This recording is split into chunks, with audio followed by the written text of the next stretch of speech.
बाबा ऐसा कौन सा बाबा है जो इतना डिजिटल होता है? साधु दुनिया में भी रह के दुनिया से विरक्त होता है।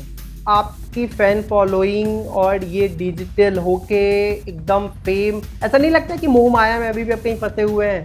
बहुत महत्वपूर्ण बात बता रहा हूँ कि जीवन की सबसे बड़ी विडंबना ये रहती है कि बहुत सारे बच्चे सोचते कुछ और है, चाहते कुछ और करते कुछ और है। ये मेरे जीवन की भी विडंबना रही। अध्यात्म जीवन तो बहुत कमाल का है। यहाँ किसी को जवाब ही नहीं देना है, किसी से बहस ही नहीं करना है, बस दुनिया से अपना रिश्ता हटा करके खुद में उतरना है। सवाल याद आया, आपका इंटरनेट पे एक छोटा सा कबूलनामा मैंने देखा है, जिसमें आप हाँ। इस देश के एक बहुत मशहूर एंकर के साथ खड़े होते हैं और आप उनको बता रहे होते हैं कि एक समय था जब आप उनका पीछा कर रहे थे। तो जरा सा वो समझना था, है क्या ये? मैं बात कर रहा हूँ चित्रा ये त्रिपाठी की। कोई बता देता है, कोई छुपा देता है, किस्से तो सबके होते हैं। आजकल तो पता है आपको, प्रेम लोग मनपसंद शख्स से करते हैं और विवाह सफलतम व्यक्ति से करते हैं। बागेश्वर बाबा को लेकर आपकी क्या राय है? मिला आपने? एकदम हम उनको नहीं मिले नहीं है और मिलना भी नहीं चाहेंगे।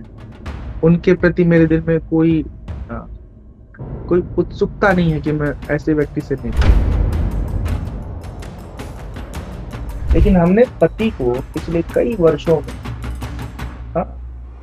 एटीएम मशीन की तरह इस्तेमाल करना जारी रखा है। तो प्रेम करना, विवाह करना, शादी करना, ये गुनाह नहीं, पर आपने कितनी वफादारी से किया है ये ये जीवन की शुरुआत, ये बहुत बहुत बहुत महत्वपूर्ण बिंदु है। आध्यात्म में कहीं ये निषेध नहीं है कि आप अकेले रहेंगे तो मुक्त हो जाएंगे और शादीशुदा हो जाएंगे तो आप जो है बंधन में बंध जाएंगे, आप पापी हो जाएंगे, आप दुराचारी हो जाएंगे। तो अखबार की शीर्षक होगी, डिजिटल बाबा ने उड़ाए जालसाजी करके 55 लाख रुपए। स्वामी जी, आध्यात्म क्या है? जीवन में क्या महत्व रखता है ये? हम दुखी अपने परिस्थिति से कम होते हैं और दूसरे की आरोपित की हुई मनस्थिति से ज्यादा होते हैं। कोई लड़की हमको भैया कह रही है, मुझे प्रॉब्लम नहीं है, लेकिन यदि हमने अपनी आंखों के सामने उसको कुछ उल जुलूल बिहेव करते हुए देखा और घींच के दो थप्पड़ मारा कि क्या कर रही हो तुम, यही करना है, इसी के लिए तुम जन्म ली हो, तो बहन बताओ कितना कितना बर्दाश्त करेगी हमारी बात। स्वामी जी, हम बातचीत के आखिरी दौर में हैं। ये बातचीत खत्म करने से पहले आपका कोई प्रिय भजन सुनना चाहेंगे? बिल्कुल। अरे मना समझ समझ पग धरिए, अरे मन इस जग में नहीं अपना कोई, परछाई सो डरिए, अरे मना समझ समझ पग धरिए। मैंने सुना आप कह रहे हैं कि अगर कोई मुसलमान मस्जिद में रामकथा सुनाने के लिए बुलाए तो मैं चला जाऊंगा। हाँ, तो चले क्या जाए। सच में चले जाएंगे या फ्लो फ्लो में बोल हाँ गए तो हैं?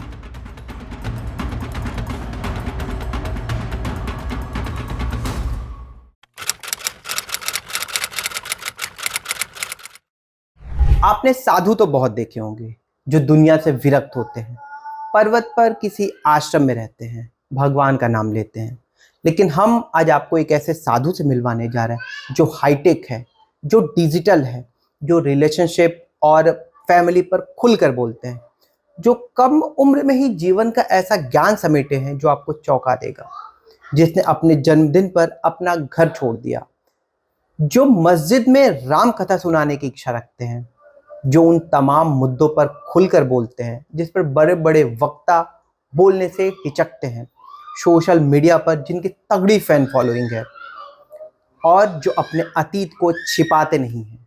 हम बात कर रहे हैं रमाशंकर स्वामी की, जिसे दुनिया डिजिटल बाबा के नाम से जानती है। मैं हूं चंद्र प्रकाश और आप देखना शुरू कर चुके हैं कैंडिड टॉक।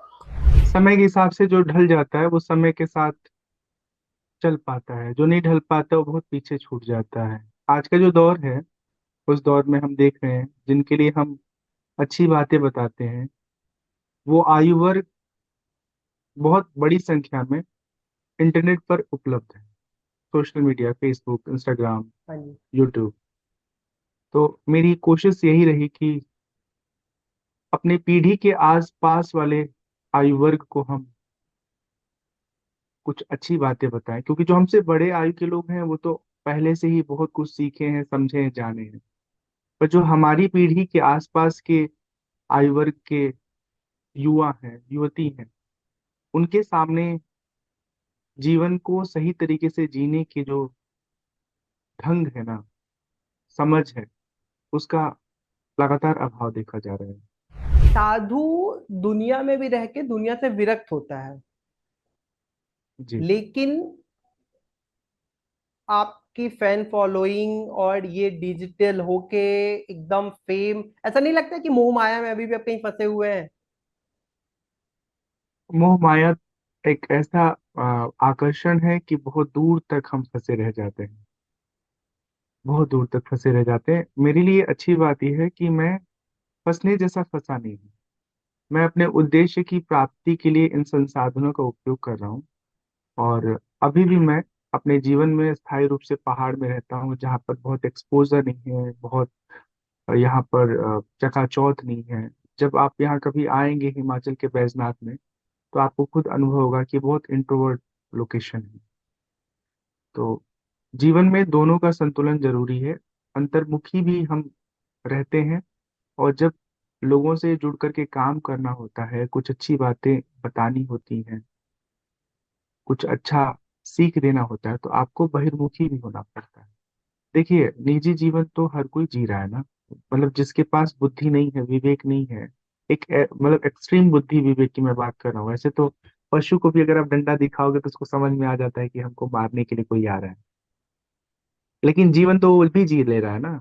उसके पास अपना घर नहीं, पर जिंदगी जी ले रहा है। तो जिंदगी जीना, जीवन को आ, पूरा कर लेना, ये बहुत बड़ी उपलब्धि नहीं है। उपलब्धि ये है कि हम अपने जीवन से औरों को कितना सुख पहुंचा पा रहे हैं, औरों को कितना मदद पहुंचा पा रहे हैं। मदद के धरातल अलग अलग है। मेरे पास आज विचार है तो मैं विचार के धरातल पर सहयोग कर रहा हूँ। कल मेरे पास अगर धन इकट्ठा होता है या धन का स्रोत कुछ बनता है, तो धन के धरातल पर मदद करेंगे। तो ये बहिर्मुखता और सोशल मीडिया से कनेक्शन सिर्फ इसलिए है कि हम लोगों को अच्छी बातें बता सके, जो हमने अपने जीवन में बहुत वर्षों तक अंतर्मुखी खुद को रख करके जाना है, समझा है, सीखा। मैं करीब 7 वर्ष तक गुरुकुल में निरंतर अध्ययन किया। उपनिषद, रामायण, भगवत गीता, योग शास्त्र। और 2 वर्ष हमने संगीत को वक्त दिया है, संगीत को समझने के लिए। तो इतना इतना लंबा वक्त, इतना अधिक समय किसी विधा को समझने के लिए अमूमन लोग दे नहीं पाते हैं। केवल साधक दे पाता है। अगर कोई योग का साधक है, आध्यात्म का साधक है, संगीत का साधक है, तो वो अपने विधा को पूरा समय दे पाता है। या कोई वैज्ञानिक है, वो दे पाता है, जिसकी सोच में ये बात होती है कुछ नया हमको समझना है, जानना है। जो खोजी स्वभाव के लोग होते हैं, पर एक खोजी स्वभाव के लोग बहुत कम संख्या में पाए जाते हैं। तो मेरे पास जो है वो मैं दे रहा हूँ। और इसका एक एक बहुत अच्छा आ, परिणाम ये भी है कि जब समाज को आप कुछ देते हैं, तो आपकी जो मूलभूत आवश्यकताएं हैं, उसकी भरपाई समाज खुद ब खुद कर देता है। दीक्षा कब ली आपने? वर्ष 2008, 11 नवंबर। 1 नवंबर को हमारा जन्म दिवस है। और उसी दिन हम करीब सुबह 4 बजे घर छोड़ के चुपके से अयोध्या निकल आए। गोरखपुर में हमारी पढ़ाई लिखाई पूरी हुई, 7वीं से लेकर बीकॉम तक की पढ़ाई। तो मैं बीकॉम पार्ट 3 पढ़ाई कर रहा था, तो चुपके से अयोध्या आया। 11 दिन बाद दीक्षा संपन्न हुआ। उसके बाद मेरी पढ़ाई जो बची हुई थी बीकॉम अंतिम वर्ष की, उसको मैंने पूरा किया। और जब वो पूरा हो गया, तो उसके बाद से निरंतर हम अपने जीवन को आध्यात्मिक अध्ययन में, समझ में लगाए रखे। जीवन का इतना बड़ा फैसला, मतलब अचानक कैसे, क्यों? कई बार ऐसा लगता है कि ये फैसला मेरा था। हमने सोचा समझा। शायद परिस्थितियां जो होती हैं, हमारे आसपास की परिस्थितियां, परिवार की परिस्थितियां, वो एक बहुत बड़ा घटक की भूमिका निभाती हैं। पर एक ये भी समझ बनती है कुछ समय के बाद कि फैसले हम नहीं लेते, फैसले पहले से निर्धारित है। बड़े फैसले, छोटे छोटे फैसले हम ले सकते हैं, जैसे कपड़ा हम क्या खरीदेंगे, खाना क्या खाएंगे, किसके साथ हमारी दोस्ती होगी, किसके साथ हम दूर रहेंगे, ये सब फैसले हमारे होते हैं। लेकिन जीवन में हमारे माता पिता कौन होंगे, हमारा जीवन साथी कौन होगा, हमारे जीवन में शिक्षा का जो धरातल है वो कितना उच्च स्तर का होगा, हमारी बुद्धि कितनी प्रखर होगी, हम जीवन में बिजनेसमैन बनेंगे कि पॉलिटिशियन बनेंगे या एक्टर बनेंगे या साधु बनेंगे, आध्यात्मिक जीवन जिएंगे, ये हम नहीं तय कर पाते। ये हमारा जो कर्म होता है, पूर्वकृत कर्म और कुछ हद तक वर्तमान कर्म, वो धीरे धीरे हमारे भविष्य का निर्माण करता है। एकदम सच बात है। हम खुद अपने जीवन में अभिनेता बनना चाहते थे। जिस शहर में मेरी अ, शुरुआती जिंदगी और शैक्षणिक जीवन बीता, उस शहर में जितने सामाजिक कार्यकर्ता हैं, सोशल एक्टिविस्ट हैं, जर्नलिस्ट हैं, गोरखपुर की मैं बात कर रहा हूँ, थिएटर आर्टिस्ट हैं, म्यूजिशियन, सब मुझे अच्छे से जानते हैं, जो आज काफी परिपक्व हो चुके हैं। 2008 के पहले का जो मेरा जीवन था उससे लेके अब तक अगर आप अ, समय की यात्रा पर ध्यान देंगे तो उस समय जो संघर्ष कर रहे थे वो आज स्थायी स्थायित्व प्राप्त कर चुके हैं। तो सब जानते हैं कि मैं बहुत जुझारू अभिनेता था। इस हद तक मैं जुझारू था कि मैं गांधी जी का जो तस्वीर नोट पे छपा रहता है, उसी पोशाक को पहन करके गोरखपुर से हम दिल्ली तक आए थे, अकेले आंदोलन करने। हाँ, और मेरा अगला आंदोलन का सवाल हमारा भी यही विषय था। था। मेरा अगला सवाल भी यही था कि जो लड़का बीकॉम कर रहा है, व्यापार दिमाग में होना चाहिए, नोट होने चाहिए, पैसे होने चाहिए, वो सन्यास धारण कर, और सन्यास के बीच में वो बनना हीरो चाहता था। मतलब कहाँ से कहाँ तक बात पहुंच गई ये। बहुत बहुत आ, बढ़िया आपका सवाल है। देखिए आपको बताऊं, मध्यम वर्गीय परिवार में जो बच्चे जन्म लेते हैं ना, उनकी सबसे बड़ी चुनौती ये होती है कि कैसे वो अपने आप को सर्वाइवल स्थिति में बना के रखें, कैसे वो जीवन को जी सके। तो जब मैं 2006 में अ, और बल्कि 2004 में जब 12वीं 10वीं पास किया, तो मुझे समझ में आया कि साइंस लेंगे तो एक लंबा टास्क हो जाएगा, आर्ट लेंगे तो उस समय आर्ट को लेकर के बस ये लगता था कि यूपीएससी क्वालिफाई करो या टीचर बन जाओ। पर बीकॉम का क्रेज तब बहुत था, तो ऐसा लगता था कि बीकॉम करेंगे फिर सीए बनेंगे, अगर सीए नहीं भी बन जाते तो अकाउंटेंसी का एक पार्ट टाइम जॉब हमारे पास हमारे हाथ में रहेगा। तो कुछ समय अकाउंटेंसी करके पैसे कमा लेंगे, फिर उस पैसे को इन्वेस्ट करके अपने क्रिएटिविटी को ग्रो देंगे। तो ये सब सोच करके हमने गुणा भाग लगा के बीकॉम, मतलब 11वीं में कॉमर्स ले लिया। तो 11 12 कॉमर्स, फिर बीकॉम कॉमर्स। तो वो जो बीकॉम की पढ़ाई थी वो जीवन निर्वाह के लिए थी। और ये एक बहुत, मतलब बहुत बहुत, मैं क्या बताऊं, बहुत महत्वपूर्ण बात बता रहा हूँ कि जीवन की सबसे बड़ी विडंबना ये रहती है कि बहुत सारे बच्चे सोचते कुछ और है, चाहते कुछ और है और करते कुछ और है। ये मेरे जीवन की भी विडंबना रही।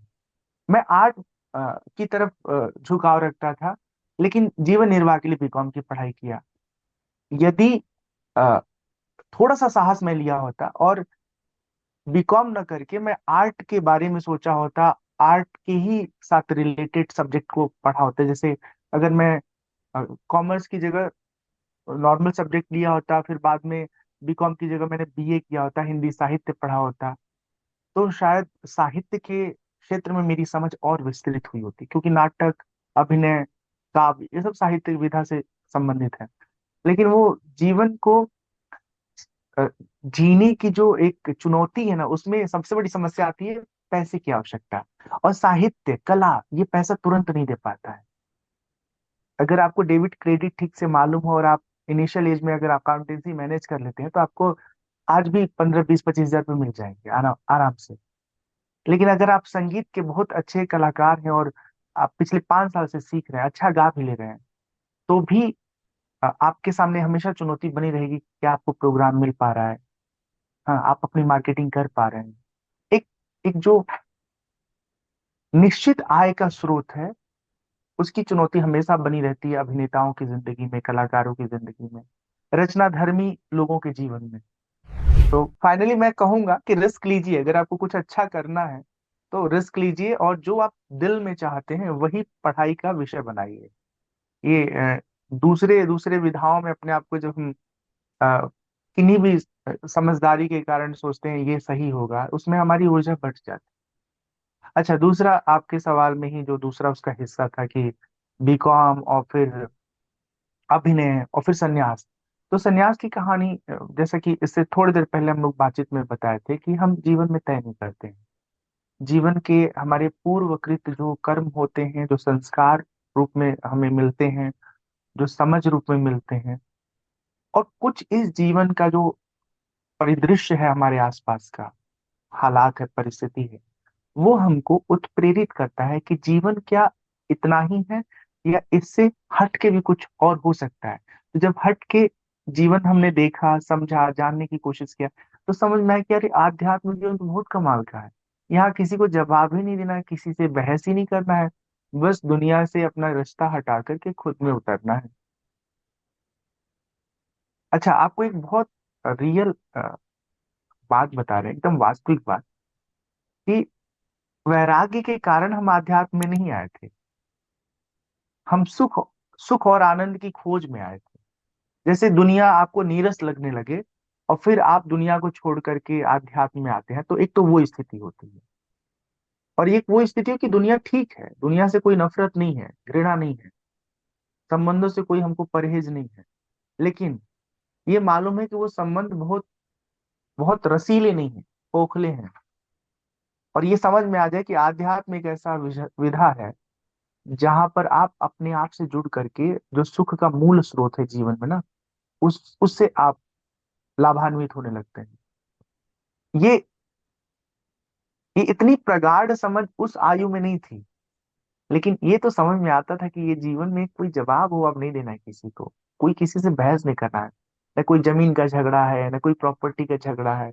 यहाँ बस दो दो वक्त की रोटी मिल जाए और दो ठो कपड़े मिल जाए, आनंद से जीवन हाँ बीतता रहेगा। हाँ, एक बात मैं यहाँ पे और ऐड ऑन कर दूं कि लोगों को लगता है कि साधु बनना बहुत आसान है, और साधु वो लोग बन जाते हैं जो दुनिया में कुछ कर नहीं पाते।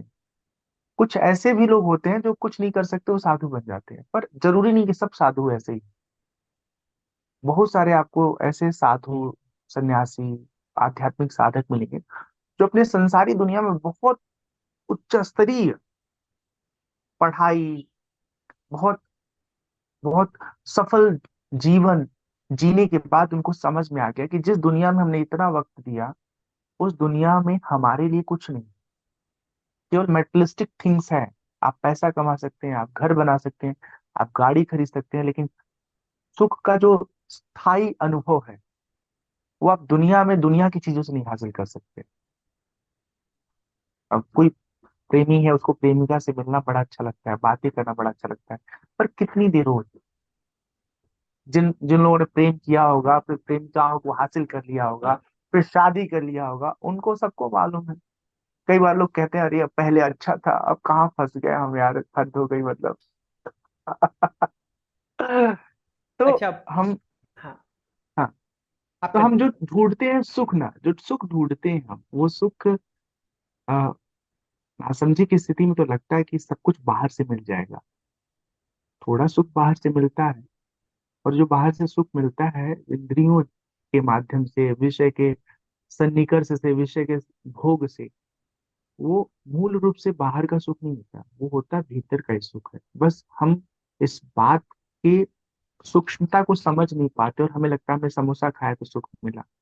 समोसा के लिए जो हमारे मन में संस्कार बना हुआ है, स्वाद बना हुआ है, उसमें हम आ, आके फंस गए कि मुझे समोसा खाने का मन हो रहा है, या मुझे आ, कहीं जाने का मन हो रहा है, वो एक इच्छा आ गई। और जब तक इच्छा आपने पूरी नहीं की, तब तक इच्छा बलवती बनी रही, करना है, करना है, करना है।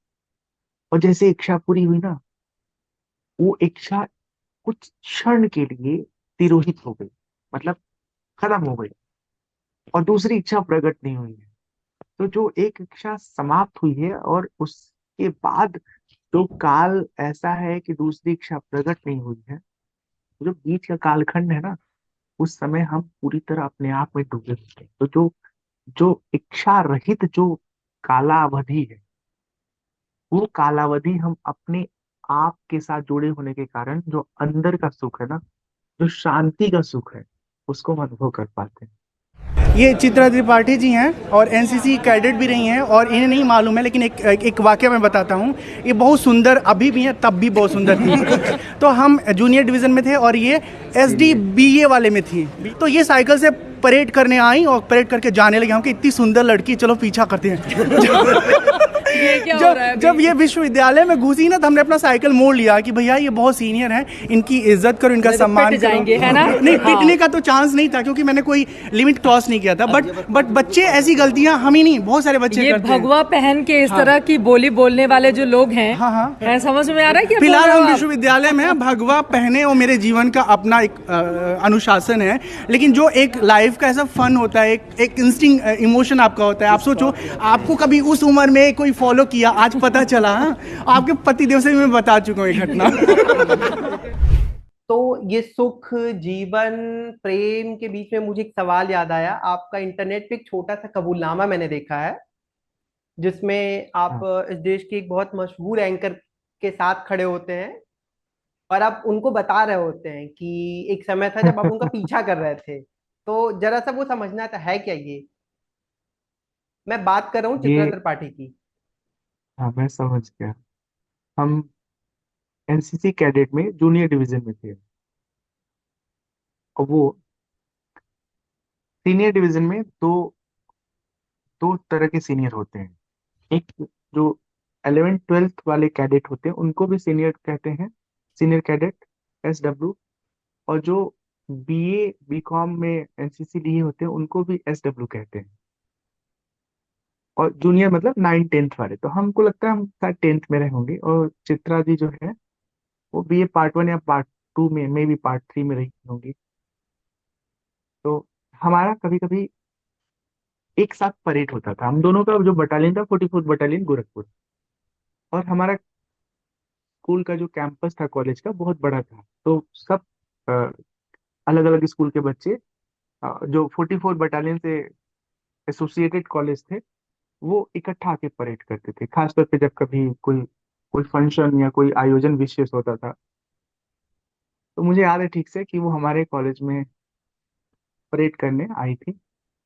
उनके साथ बहुत सारी बच्चियां थी, उनके बटालियन की, उनके कॉलेज की। तो परेड खत्म हुआ, नजर तो पड़ ही जाती है बच्चों की कि हाँ ये बहुत सुंदर लड़की है। हाँ। तो वो सुंदर बहुत थी। उम्र के साथ सुंदरता भी धीरे धीरे जीवन से कम होने लगता है, ये एक बड़ी सच्चाई है। लेकिन जब हम छोटी आयु के होते हैं तो हम बहुत बहुत ज्यादा क्यूट लगते हैं। हाँ, ये बात 15-16 साल पुरानी है, शायद 18 साल पुरानी है। हाँ, 2014 से पहले की बात है ये। 3-4 की नहीं, 2004 से पहले, मतलब 3-4 की बात है। मतलब 16-4-18 साल पुरानी बात। तो उनको देखा, अच्छी लगी बहुत। अ, मतलब अंदर से आया कि यार कितनी, चलो। तो लड़का लोग पीछा करता है लोग, तो हम भी पीछा किए। साइकिल जैसे परेड खत्म हुआ, धीरे से उनके पीछे साइकिल लगाए, थोड़ा डिस्टेंस मेंटेन करने के साथ। लेकिन मैंने देखा ना कि वो यूनिवर्सिटी के गेट से विश्वविद्यालय कैंपस में जा रही हैं। आप यकीन मानिए, इतना इतना नैतिक मूल्य वाला शायद ही कोई लड़का होगा कि जब उसको पता चलता है ये हमारी बहुत सीनियर लड़की है, तो निकलो यहाँ से। ये तुम्हारे हिसाब की नहीं है, तुमसे बहुत बड़ी है। तो फिर हम अपने घर को चले गए। बस इतनी सी घटना है। और हम लोगों का विश्वविद्यालय का एलुमनी मीट था अ, कुछ साल पहले। तो उस विश्वविद्यालय में जो पुरातन छात्र सम्मेलन था, उस कार्यक्रम में चित्रा जी आई थी, कुछ रिटायर्ड जज आए थे। सब लोग अपने एक दूसरे दिनों को, अपने बीते दिनों को याद कर रहे थे, अच्छी और चकल्लस और हंसी गुदगुदी वाली बातें कर रहे थे। तो मेरे सामने वो एकदम से आई और फिर नमस्ते हुआ और मैंने कहा एक तो बात आपसे बताना है। तो वो बात मैंने बताया और फिर उसको सुन के उनको खूब गुदगुदी हुई। बाद में उन्होंने उस बात में ही कुल 57 सेकेंड की वो बातचीत थी हमारी, उसमें उन्होंने अपने आप को पत्रकार के रूप में रखते हुए कुछ सवाल उसने अ, हमारे सामने रख दिए। बताओ, भगवा वस्त्र में होकर के ऐसी बातें करना क्या ये शोभा देता है?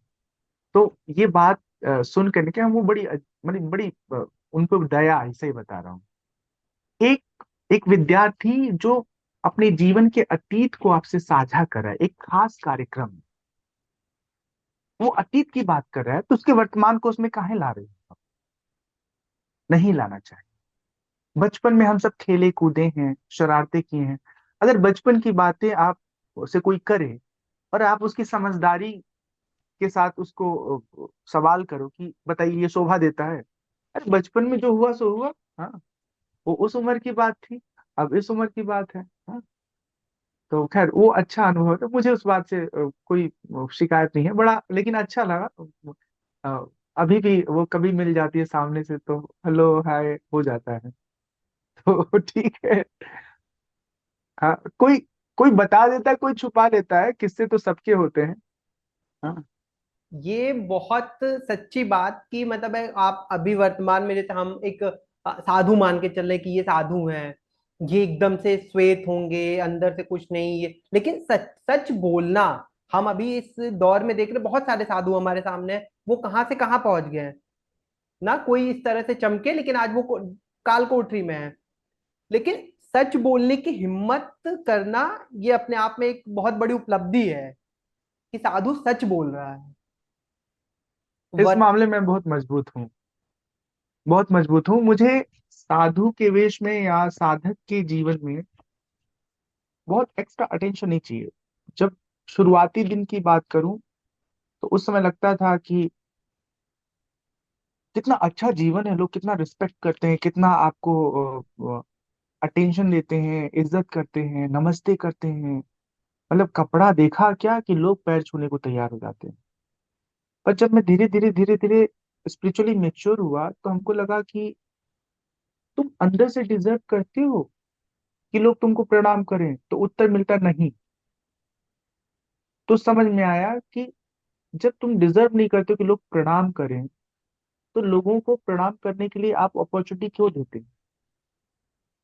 कोई अपने श्रद्धा से प्रणाम कर रहा है, ये उसका बड़प्पन है।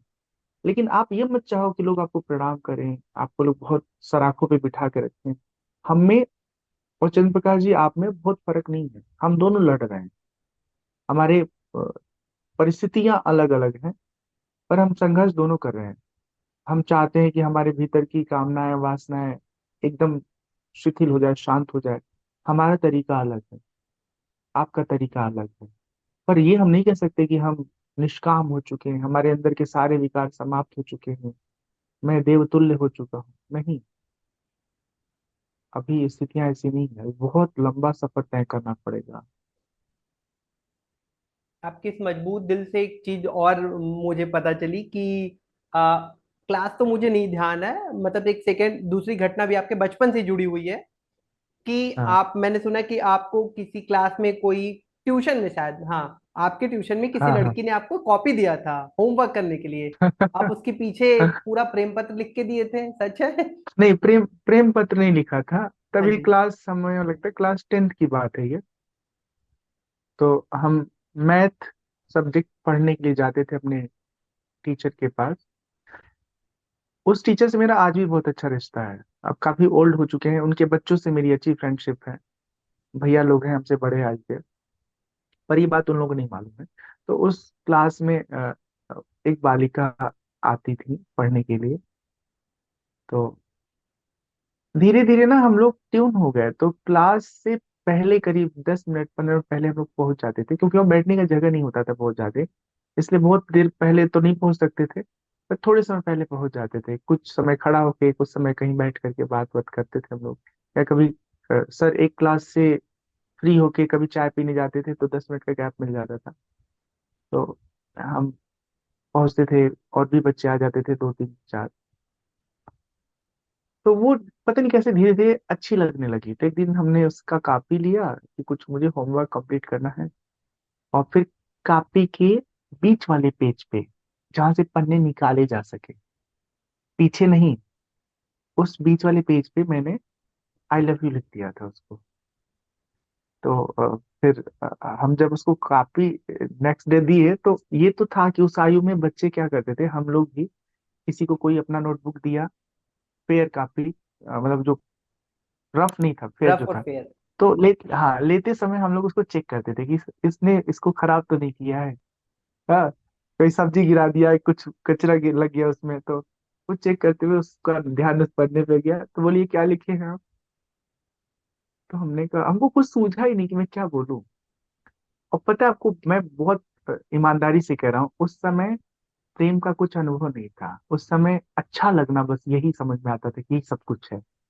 तो आ, हमको जब कुछ समझ में नहीं आया, तो वहाँ एक और लड़की थी, तो वो हमको समझाए कि बोल दो, अच्छी लगती है इसलिए लिखा है।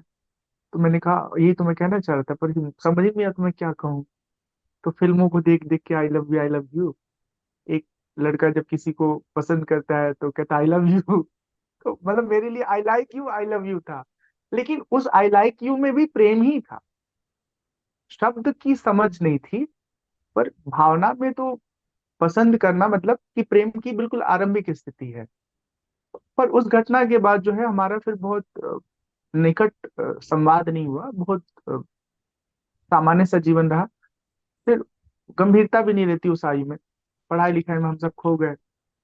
दोबारा हम आज तक कभी मिले नहीं ना। तो जब अब तो चेहरा भी नहीं याद है। स्कूल कॉलेज के टाइम पे डिजिटल बाबा की गर्लफ्रेंड थी क्या? नहीं, ऐसा नहीं था। तलाश तो हर लड़की को रहता है, हर बच्चे को रहता है कि मुझे कोई अच्छी सी दोस्त मिल जाए। हाँ। मेरा दुर्भाग्य कहिए कि मैं जिस स्कूल में पढ़ा 7 से लेके 12वीं तक, उसमें को एजुकेशन नहीं था।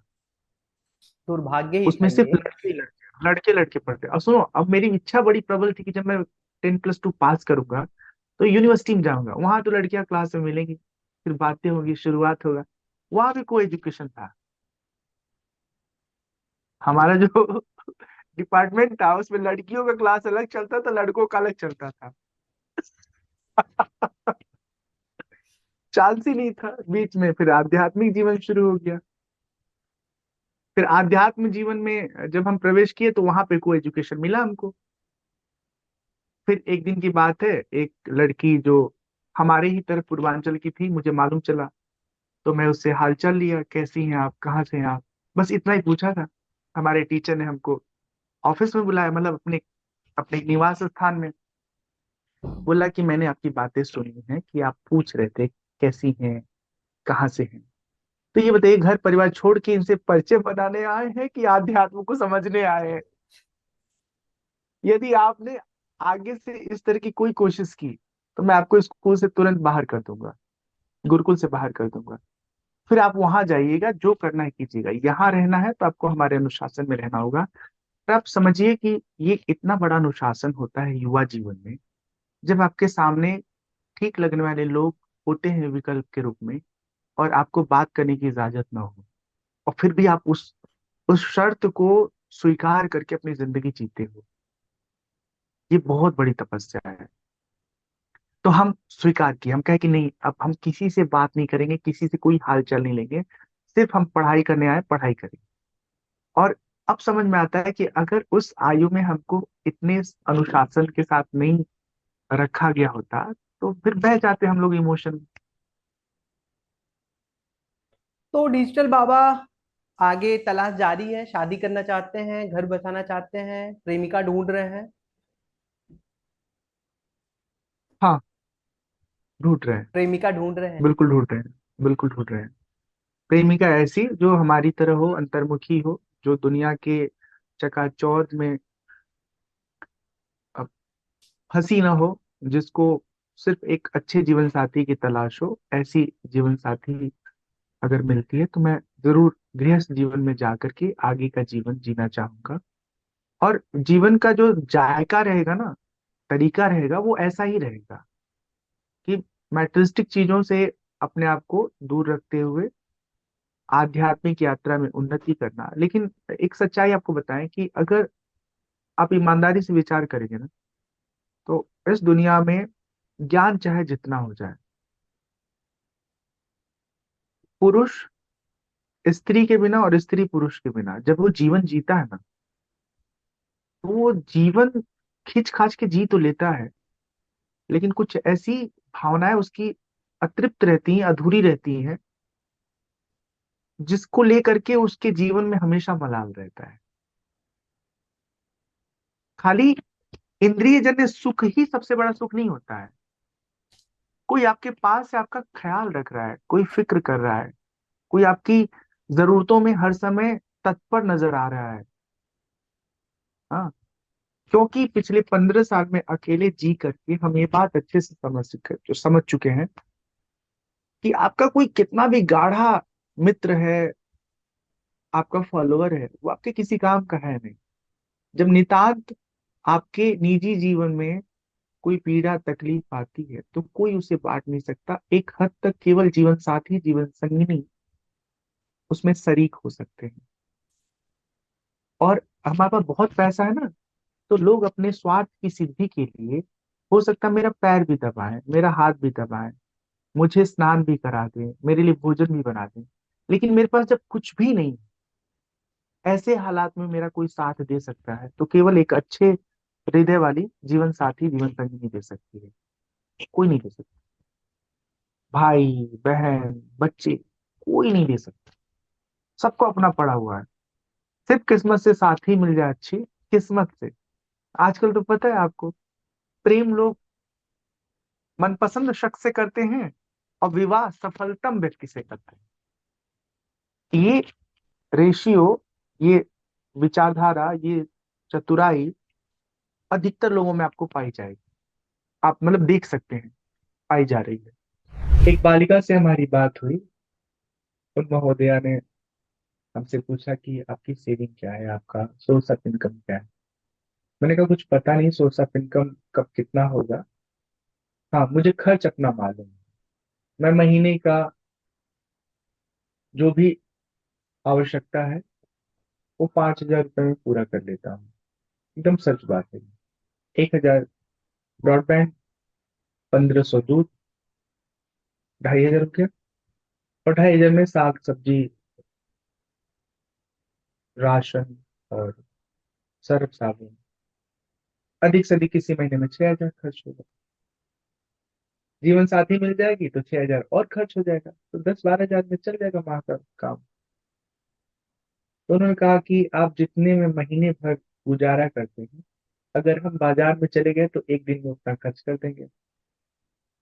तो सोच लीजिए। तुमने क्या सोच लिया, मेरी मेरी हैसियत नहीं है आपके साथ बातचीत करने की।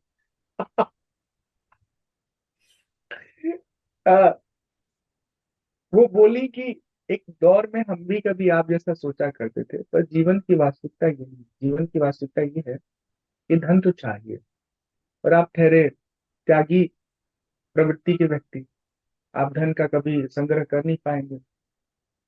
और जीवन के निर्वाह के लिए धन बहुत आवश्यक है। तो ठीक है, फिर हमारी उनसे दोबारा कभी बात नहीं हुई। उन्होंने चीजें, अपनी बातें, अपनी इच्छाएं स्पष्ट तौर पर साझा कर दी। मैं ये बात इसलिए चर्चा में शामिल कर लिया कि आजकल अधिकतर लोग ये चाहते हैं कि आर्थिक तौर पे संपन्न जीवन साथी मिले। हमारा उनसे शिकायत ये है कि आप दूसरे के भरोसे जिंदगी के शौक श्रृंगार को पूरा करने की चाह क्यों रखते हैं, क्यों रखते हैं। अगर एक लड़के को उसके माता पिता पढ़ा लिखा के काबिल बनाते हैं, तो एक लड़की को भी तो स्कूल में भेज के उसके माँ बाप काबिल बनाते हैं। फिर सारा श्रृंगार हस्बैंड पूरा करेगा, ये कौन सी बात है। आप भी अपने आप को योग्य बनाइए, अपने दम पे अपने श्रृंगार को, अपनी इच्छाओं को पूरा करिए। जीवन साथी इच्छा पूर्ति का साधन नहीं है। जीवन साथी भावनात्मक परस्पर सहयोग और मतलब एक सफर का बेहतरीन साथी है। लेकिन हमने पति को पिछले कई वर्षों में, हाँ, एटीएम मशीन की तरह इस्तेमाल करना जारी रखा है। बस, पति है तो सब। अब इसमें ये बहुत बड़ा विचार का विषय है। पत्नी का रोल कम नहीं होता है, लेकिन आज के हालात में कौन सी पत्नी है जो काम धाम छोड़ करके घर का काम कर रही है, सास की पूरी तरह सेवा कर रही है, चौका बर्तन झाड़ू पोछा कर रही है। एक दौर में स्त्रियों की ऐसी प्रवृत्ति थी, उनका सामर्थ्य न्यून था, तो बाहर नहीं जा सकती थी। उनका काम था घर का काम संभालना, और पति का काम था बाहर का काम संभालना।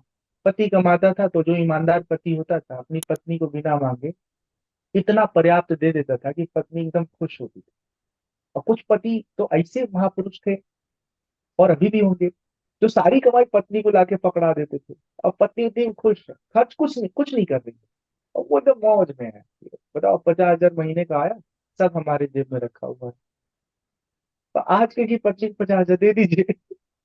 पहले वाली जो हमारी अम्मा, आपकी अम्मा की आयु की है, वो 50 में से 40,000 45,000 बचा के रखेंगे। और आजकल अगर 50,000 आपने दे दिया, तो महीने के पहले ही जो है, पूरा होने से पहले महीना खत्म हो जाएगा। तो अपेक्षाएं इच्छाएं इतनी बढ़ गई हैं। खैर, ये बहुत अधिक चिंतन का विषय नहीं है। कुल मिला के मेरे मन में ये है कि जीवन चाहे आध्यात्म में आप जी रहे हो चाहे संसार में जी रहे हो, अगर आप संतोषी स्वभाव के नहीं है, मितव्ययी नहीं, अपरिग्रही नहीं है, तो आपके सामने चुनौतियां बहुत बनी रहेंगी। मितव्ययी मतलब कम खर्च करना, हम्म। ऐसा स्वभाव।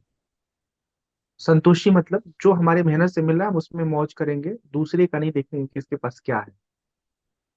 और अपरिग्रही मतलब कि हमारे पास 4 कपड़े हैं और उसमें जीवन बढ़िया चल रहा है, तो फिर उसको 10 कपड़े की आवश्यकता नहीं है। वो 4 में से जब 2 डैमेज होंगे तो फिर 2-3 और खरीद लेंगे। पर स्वामी जी। हाँ ये जी। स्थिति, हाँ, ये स्थिति सब में नहीं हो पाती है। तो जीवन को समझता है सिर्फ उसी में हो पाती है। स्वामी जी, आम तौर पर जो सन्यासी होते हैं, जो साधु होते हैं, वो प्यार मोहब्बत पैसा शादी ब्याह परिवार पर नहीं बोलते हैं। जब बोलते हाँ, हैं तो बहुत नपा तुला बोलते हैं। लेकिन आपसे बातचीत में ये दिखा कि आप एकदम दिल निकाल कर रख दे रहे हैं। तो डर नहीं लगता कि आप जिस रूट को फॉलो कर रहे हैं वहां पे आपको अधर्मी पाखंडी का तगमा दे दे कि ये तो लोगों को बिगाड़ रहा है? पाखंड ये नहीं है। पाखंड ये है कि दुनिया के सामने वैराग्य के ऊपर लंबे लंबे प्रवचन करें और बंद कमरे में राग युक्त जीवन जिए। ऐसे अनेक अनेक उदाहरण आपको दिख जाएंगे। और कुछ लोगों का पोल खोल कार्यक्रम जब प्रकट हुआ है, तो वो कालकोठरी में भी गए हैं, अपमानित भी हुए हैं, खबरों की सुर्खियां भी बने हैं। तो मेरा ये कहना है कि जो जीवन की वास्तविक मन स्थिति है, जीवन में जो वास्तविक मन स्थिति है, उस मन स्थिति के साथ आप दुनिया के सामने जब रहते हैं, तो कोई सवाल नहीं खड़ा कर सकता, कि कोई आपको कटघरे में नहीं खड़ा कर सकता। आप किसी से मेरे बारे में जानोगे और मुझे एक अलग नजरिए से देखते आ रहे हो, तो आपको थोड़ा अचंभा होगा। लेकिन जब आप मतलब सीधे सीधे हम ही से मेरी सारी बातें जान लोगे, तो कोई दूसरा व्यक्ति अगर बता भी देगा, अरे क्या बता रहे हो यार, हमसे खुद ही बताए थे वो। हाँ, कोई नई बात तो बता नहीं रहे हो। आप बताइए कि क्या क्या आपने नहीं देखा पिछले 1.5 दशकों में त्यागी वैरागी और सन्यासी लोगों के कारनामे? तो प्रेम करना, विवाह करना, शादी करना, ये गुनाह नहीं है। पर आपने कितनी वफादारी से किया है ये ये जीवन की शुरुआत, ये बहुत बहुत बहुत महत्वपूर्ण बिंदु है। और ये सही बात है कि साधु सन्यासी प्रेम अनुराग इन बातों पे ध्यान नहीं देते, क्योंकि वो इन बातों में होते नहीं है। एक दौर ऐसा था जब हम भी इन बातों में नहीं थे। 2008 में जब हम दीक्षा लिए, तब से लेके 2017 तक हम इन बातों के बारे में सोचते नहीं थे। कोई बालिका हमसे सामने से बोली कि हमसे शादी करेंगे, हमने कहा मेरी रुचि नहीं है, हमको इंटरेस्ट नहीं है इसमें। एकदम सच बता रहा हूँ। लेकिन वक्त बीतता गया और धीरे धीरे धीरे धीरे जीवन की समझ बढ़ती गई। 2018 आते आते मुझे लगा कि अकेले जीवन जीना बहुत बहुत बड़ी बात है और बहुत कठिन भी है। मैं अकेले जीवन जीने की कोशिश में लंबे समय तक प्रयत्नशील रहा, पर अब ऐसा लगने लगा कि अकेले रह के बहुत बड़ा आप पुरस्कार हासिल कर लोगे। आध्यात्म में कहीं ये निषेध नहीं है कि आप अकेले रहेंगे तो मुक्त हो जाएंगे, और शादीशुदा हो जाएंगे तो आप जो है बंधन में बंध जाएंगे, आप पापी हो जाएंगे, आप दुराचारी हो जाएंगे। नहीं है। जब समझ आपकी विस्तृत होगी तब समझ में आएगा कि सबसे जरूरी ये बात है कि खुद की परिस्थितियों मनस्थितियों के साथ आप कितना ईमानदारी बरत पा रहे हैं। जैसे मेरे अंदर ये चाह है कि कोई मुझे बहुत प्रेम करे, और इस चाह के पूरा हुए बिना हम मर गए, तो ये वृत्ति तो हमारे साथ रहेगी ना। और एक वृत्ति को अगर हम पूरा नहीं कर पा रहे हैं, जो बहुत जेन्युइन वृत्ति है, तो जब हम मृत्यु को प्राप्त होंगे तो फिर इसी वृत्ति के साथ हमारा जन्म होगा। हम किसको दिखाना चाहते हैं कि हम बहुत बड़े तपस्वी हैं भाई? दुनिया भर को हम समझा देंगे हम बहुत बड़े तपस्वी हैं। हम तो एक वृत्ति से लड़ रहे हैं ना पिछले 5 सालों से, 6 सालों से। और आपको मैं साफ बताऊं, ये केवल जो स्त्री पुरुष के मध्य एक इंद्रिय जन्य व्यवहार होता है, जीवन का मूल वही नहीं है। स्त्री पुरुष के बीच का इंद्रिय जन्य व्यवहार जो है वो बहुत बहुत बहुत सामान्य सी घटना है। लेकिन जो भावनात्मक व्यवहार है ना, वो उस घटना से बहुत बहुत बहुत उत्कृष्ट घटना है, जहां पर आपको कोई संरक्षण दे रहा है, आश्रय दे रहा है, प्रेम दे रहा है, साथ दे रहा है। अब आप बताइए, मैं अकेले हूँ, मुझे काफी लोग जानते हैं। आज मुझे अगर शारीरिक कोई तकलीफ हो जाए तो कितने लोग ऐसे हैं जो हमारे पास चल के आएंगे और हमें कहेंगे स्वामी जी हम आपके साथ हैं, हम आपका दुख दर्द दूर करेंगे। कोई नहीं आने वाला। पुरुष के पास वक्त नहीं है, पुरुष को भावना नहीं है, और कहीं गलती से कोई बालिका भक्ति भाव में या श्रद्धा के वशीभूत तैयार हो गई कि स्वामी जी हम आपका कपड़ा धुल देंगे, आपका खाना बना देंगे, हाँ आपके साथ रह लेते हैं, 2 महीने में आपको ठीक करके और फिर वापस चले आएंगे अपने जॉब पे, अपने काम पे। वो बेचारी 2 महीना हमारी सेवा के लिए क्या रहेगी? 2 महीने में उसका चरित्र जो है और हमारा संबंध उसके साथ इस तरह से आसपास के लोग दुष्प्रचारित करेंगे कि जिसको पूरा जीवन लगा के भी आप समाप्त, मतलब उसको खत्म नहीं कर सकते। उसको आप आ, उस दुष्प्रचार को आप गलत नहीं ठहरा सकते। हमारे देश में स्त्री पुरुष का साथ रहना ही बहुत बड़ा अपराध है। सबके अंदर बस वही कामातुर प्रवृत्ति इतनी प्रभावी है कि जैसे एक बहन भाई भी अगर साथ में जाएंगे ना मोटरसाइकिल पर, थोड़े अच्छे कपड़े पहन के, थोड़े स्टाइलिश ड्रेसिंग सेंस में, थोड़े फ्रेंडली मिजाज में, उनको लगा है बस अच्छा अच्छा मिल गया एक दूसरे को कंपनी। मतलब हल्के शब्द हम इस्तेमाल नहीं करते तो इसलिए बच रहे हैं। तो प्रवृत्ति बड़ी खराब है।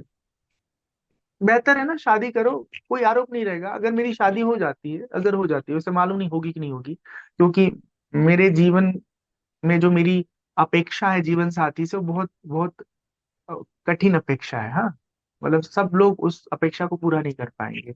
और तो जीवन यहाँ पे मैं रोकूंगा, अपेक्षा क्यों है? अभी आपने कहा कि कुछ फैसले ऐसे हैं जो भगवान करके रखा, बड़े फैसले। तो जीवन साथी कैसे हो कि हम अपेक्षा कर सकते हैं, लेकिन वो कैसी हो कि वो तो भगवान देने वाला है। ये बात तो आपकी सही है, लेकिन मानवीय प्रवृत्ति होने के नाते जब आप एक नौकरी भी ढूंढते हैं तो अपनी पात्रता के हिसाब से, अपनी रुचि के हिसाब से ढूंढने की कोशिश करते हैं। मैंने आरंभ में कहा था कि पढ़ाई में भी और अपनी रुचि में भी विरोधाभास यदि आप रखे रहते हैं तो आपको दोनों दिशा में अलग अलग ऊर्जाएं लगानी पड़ती हैं। जैसे मैंने बीकॉम किया हम्म। जरूरत के हिसाब से, और अभिनय में मेरी दिलचस्पी थी इसलिए उसको भी, तो दो दिशा में हमारा समय बढ़ रहा है। अगर अनुकूल विचार की साथी मिल जाएगी तो फिर समस्याएं नहीं रहेंगी। और भगवान से हम प्रार्थना ही करते हैं भाई दीजिएगा तो अनुकूल दीजिएगा, प्रतिकूल मत दीजिएगा, क्योंकि प्रतिकूलता तो जो है बहुत तकलीफ देता है। तो वही मैं कह रहा हूँ कि अच्छी जीवन साथी मिल जाती है। अपेक्षाएं की बात हो रही है, अपेक्षा की बात क्या हो रही है? अपेक्षा की बात सिर्फ ये हो रही है जो मैंने पूर्व में कुछ समय पहले आपको बताया कि समझदारी हो, अंतर्मुखता हो, मितव्ययता हो, हाँ, संतोषी स्वभाव हो। बाकी तो मित्र यदि भाग्य में आपके सुख लिखा है ना, सुख लिखा है, तो आप इतना सुख अनुभव करेंगे, इतना सुख अनुभव करेंगे जितनी आप कभी कल्पना नहीं की है। मैंने पहले कहा, बड़ी उपलब्धियां पूर्वकृत कर्मों से प्राप्त होती हैं। जैसे कोई व्यक्ति जन्म से ही बहुत सुरीला है, और कोई व्यक्ति 5 साल संगीत क्लास करने के बाद सुर में नहीं आ सकता। कोई बच्चा एक बार गाना सुनता है, ऐसे में बहुत सारे बच्चों से मिला हूं जिन्होंने कभी संगीत की पढ़ाई नहीं की है, पर हारमोनियम पे जब हाथ रखते हैं तो इतना सुंदर बजाते हैं कि पूछिए मत। और हम पिछले 5 7 8 सालों से कोशिश कर रहे हैं कि हारमोनियम पे जो गाए वो बजा दे, नहीं बजा पाते। हमारे पास हारमोनियम रखा हुआ है, गिटार रखा हुआ है, इच्छा है खरीद लिया, लेकिन बजाने की क्षमता हमारे अंदर भी विकसित नहीं हुई है। हो सकता है एक कालखंड ऐसा भी आए मेरे जीवन में कि सारी चीज एकदम से अंदर प्रकट हो जाए, चीजें समझ में आने लगे। आपका एक और वीडियो में, आपके बहुत सारे वीडियो इंटरनेट पर हैं, छोटे छोटे छोटे क्लिप में है, सजेशन में है, इंटरव्यूज में है। तो एक और वीडियो मैंने आपका देखा जिसमें आप बता रहे हैं कि शादी से पहले एक लड़का लड़की को 15 20 बार मिलना चाहिए, समझना चाहिए। हाँ, पल्लवी हम, राय वाला वीडियो देखे आप? हाँ शायद, मैं मुझे ध्यान नहीं आ रहा। हाँ। तो एक भगवाधारी, एक गेरुआ, इतना नॉलेज है कि शादीशुदा जीवन से पहले कैसे कैसे स्टेप लो, 20 बार मिलो। क्या क्या मैसेज देना चाह रहे हैं आप लोगों को? 20 बार डेट पे करो, भाई, लिव इन भाई में रहने का आप उसको सजेशन दे डेट, रहे हैं? नहीं नहीं नहीं, बिल्कुल लिविंग में रहने के लिए नहीं कह रहे हैं। हाँ जी। हम ये कह रहे हैं कि अपनी पूरी जिंदगी जिस व्यक्ति को आप देने जा रही हैं या देने जा रहे हैं, आपको ठीक ठीक पता होना चाहिए। एक दूसरे के सामने आप बहुत स्पष्ट तरीके से अपनी बात, अपनी इच्छा, अपनी प्राथमिकता रख पाइए कि हम आपको क्यों चुन रहे हैं, या हम आपको क्यों चुने। बताइए आप में क्या वो पात्रता है जो हम जीवन के लिए चाहते हैं।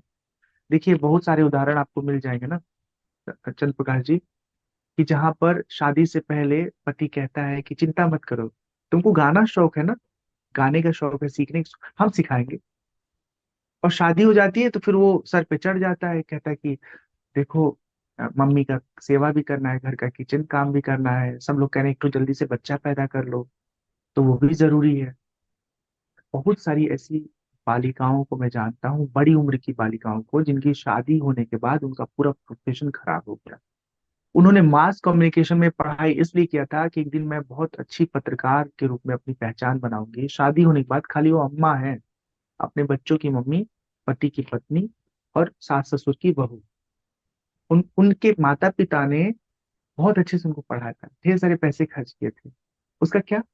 अगर केवल पत्नी ही बनना था तो फिर हम इतनी पढ़ाई में अपना समय और पैसा क्यों खर्च किए? वो अपने खाते में हम रखेंगे, उससे इंटरेस्ट मिलेगा, 200 400 500 जो भी हजार मिलेगा मंथ का। तो ये जो धोखाधड़ी होता है, इसी तरह एक पति है, शादी से पहले उसकी पत्नी एक्सेप्ट करती है कि हाँ हम आपके परिवार की सेवा करेंगे। शादी होते ही वो कहती नहीं, हम तो यहाँ नहीं रहेंगे, हमको अलग रहिए। हाँ, हमको नहीं साथ में रहना पसंद है। तो जो भी आप चाहते हैं एक जीवन साथी से, इमोशनल लेवल पर, मेंटल लेवल पर, फाइनेंशियल लेवल पे, अपनी इच्छाओं की पूर्ति के धरातल पर, वो सब साफ साफ कह दो। भाई, ये हमारा अतीत रहा, ये हमारा वर्तमान है, ये हम भविष्य में चाहते हैं। क्या आप इसमें हमारा साथ दे पाएंगे? और अगर अगला 60% 70% आपको साथ देने का वचन दे रहा है, तो उसके साथ जीवन जिया जा सकता है। अब वचन दे के धोखाधड़ी कर रहा है, तो फिर आजकल की महिलाएं और पुरुष दोनों सशक्त हैं। पुरुष तो खैर हमेशा से सशक्त रहा है, अपनी वाली कर लिया है, पर आज के दौर में महिलाएं हरी कृपा से, भगवान की कृपा से, समाज के इस आधुनिक और अ, जो बौद्धिक विकास वृद्धि है उसके धरातल पर महिलाएं बहुत सशक्त हो रही हैं। तो वो धूल चटा दे रही हैं जो उनको परेशान कर रहा है, चाहे पति हो चाहे ससुर हो। एक बार की तो बात है, गांव में हम गए थे तो ससुर और पति दोनों पियक्कड़ थे, पी के बहू को उलझुल लूज टॉक करते थे, गाली देते थे। तो बहू ने पुलिस को फोन किया 100 नंबर पे, पुलिस आई और लेके गई पति को और ससुर को, दोनों को 4 दिन जेल में रखी। और 4 दिन बाद ये बहू गई छुड़ा के लाई। तो सशक्त बहू है, मैं ऐसे बहुओं को प्रणाम करता हूँ कि कम से कम लड़ तो ली, पहले की बहुएं क्या थी, इतनी इतनी बेचारी भावनात्मक रूप से क्या बोले उसको, विवश थी कि अगर इस तरह का वो व्यवहार कर दे तो घर वाले सब चढ़ बैठते थे, मारना, डांटना, पीटना, धमकी देना। मतलब आप प्रमोट करते हैं, आप प्रोत्साहन दे रहे हैं कि घर में ऐसे कुछ हो तो आप पुलिस को फोन करके बुला लो। देखिए, महिला सशक्तिकरण को लेकर के हम हमेशा से ये सोचते हैं कि अपने देश में महिलाओं के जीवन शैली पर पुरुषों का बहुत प्रभुत्व रहा है। महिलाओं हम्म। को केवल बच्चा पैदा करने का साधन, घर चलाने के लिए एक जिम्मेदार साथी, और पुरुष की इच्छा पूर्ति का साधन, ये प्रमुखता से महिलाओं के हिस्से में आता था। महिलाओं की अपनी इच्छा हो कि आज उनको अपने मित्रों के साथ बाहर घूमने जाना है, रात में पिक्चर देखना है अकेले, तो ये अधिकार नहीं रहा है समाज में महिलाओं का। पुरुष तो हमेशा से रहा है। अब महिलाएं भी कर लेती हैं। अब तो महिलाएं म्यूचुअल कंसर्न के साथ पति से बोलेंगी, देखो हम अपने कुछ मित्रों के साथ पार्टी मीटिंग हमारी है, हमको मसूरी जाना है, मनाली जाना है। पति जो समझदार है कहता है हाँ ठीक है जाओ, पैसे से है नहीं है हमसे ले लो, हाँ जाओ घुमाओ। जो समझदार पति है बिल्कुल ऐसे है। और जो संकीर्ण मानसिकता के हैं, किसके साथ जा रही हो, कौन कौन तुम्हारे साथ है, फिर वहां पे रिश्ते चौपट हो जाते हैं। देखिए, जो आपके प्रति ईमानदार है ना, वो ईमानदार है। और जो छल करना चाहेगा, धोखा देना चाहेगा, वो तो आपके नाक के नीचे धोखा दे देगा, आप कुछ कर नहीं पाएंगे।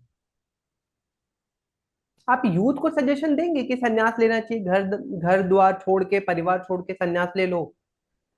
कभी नहीं।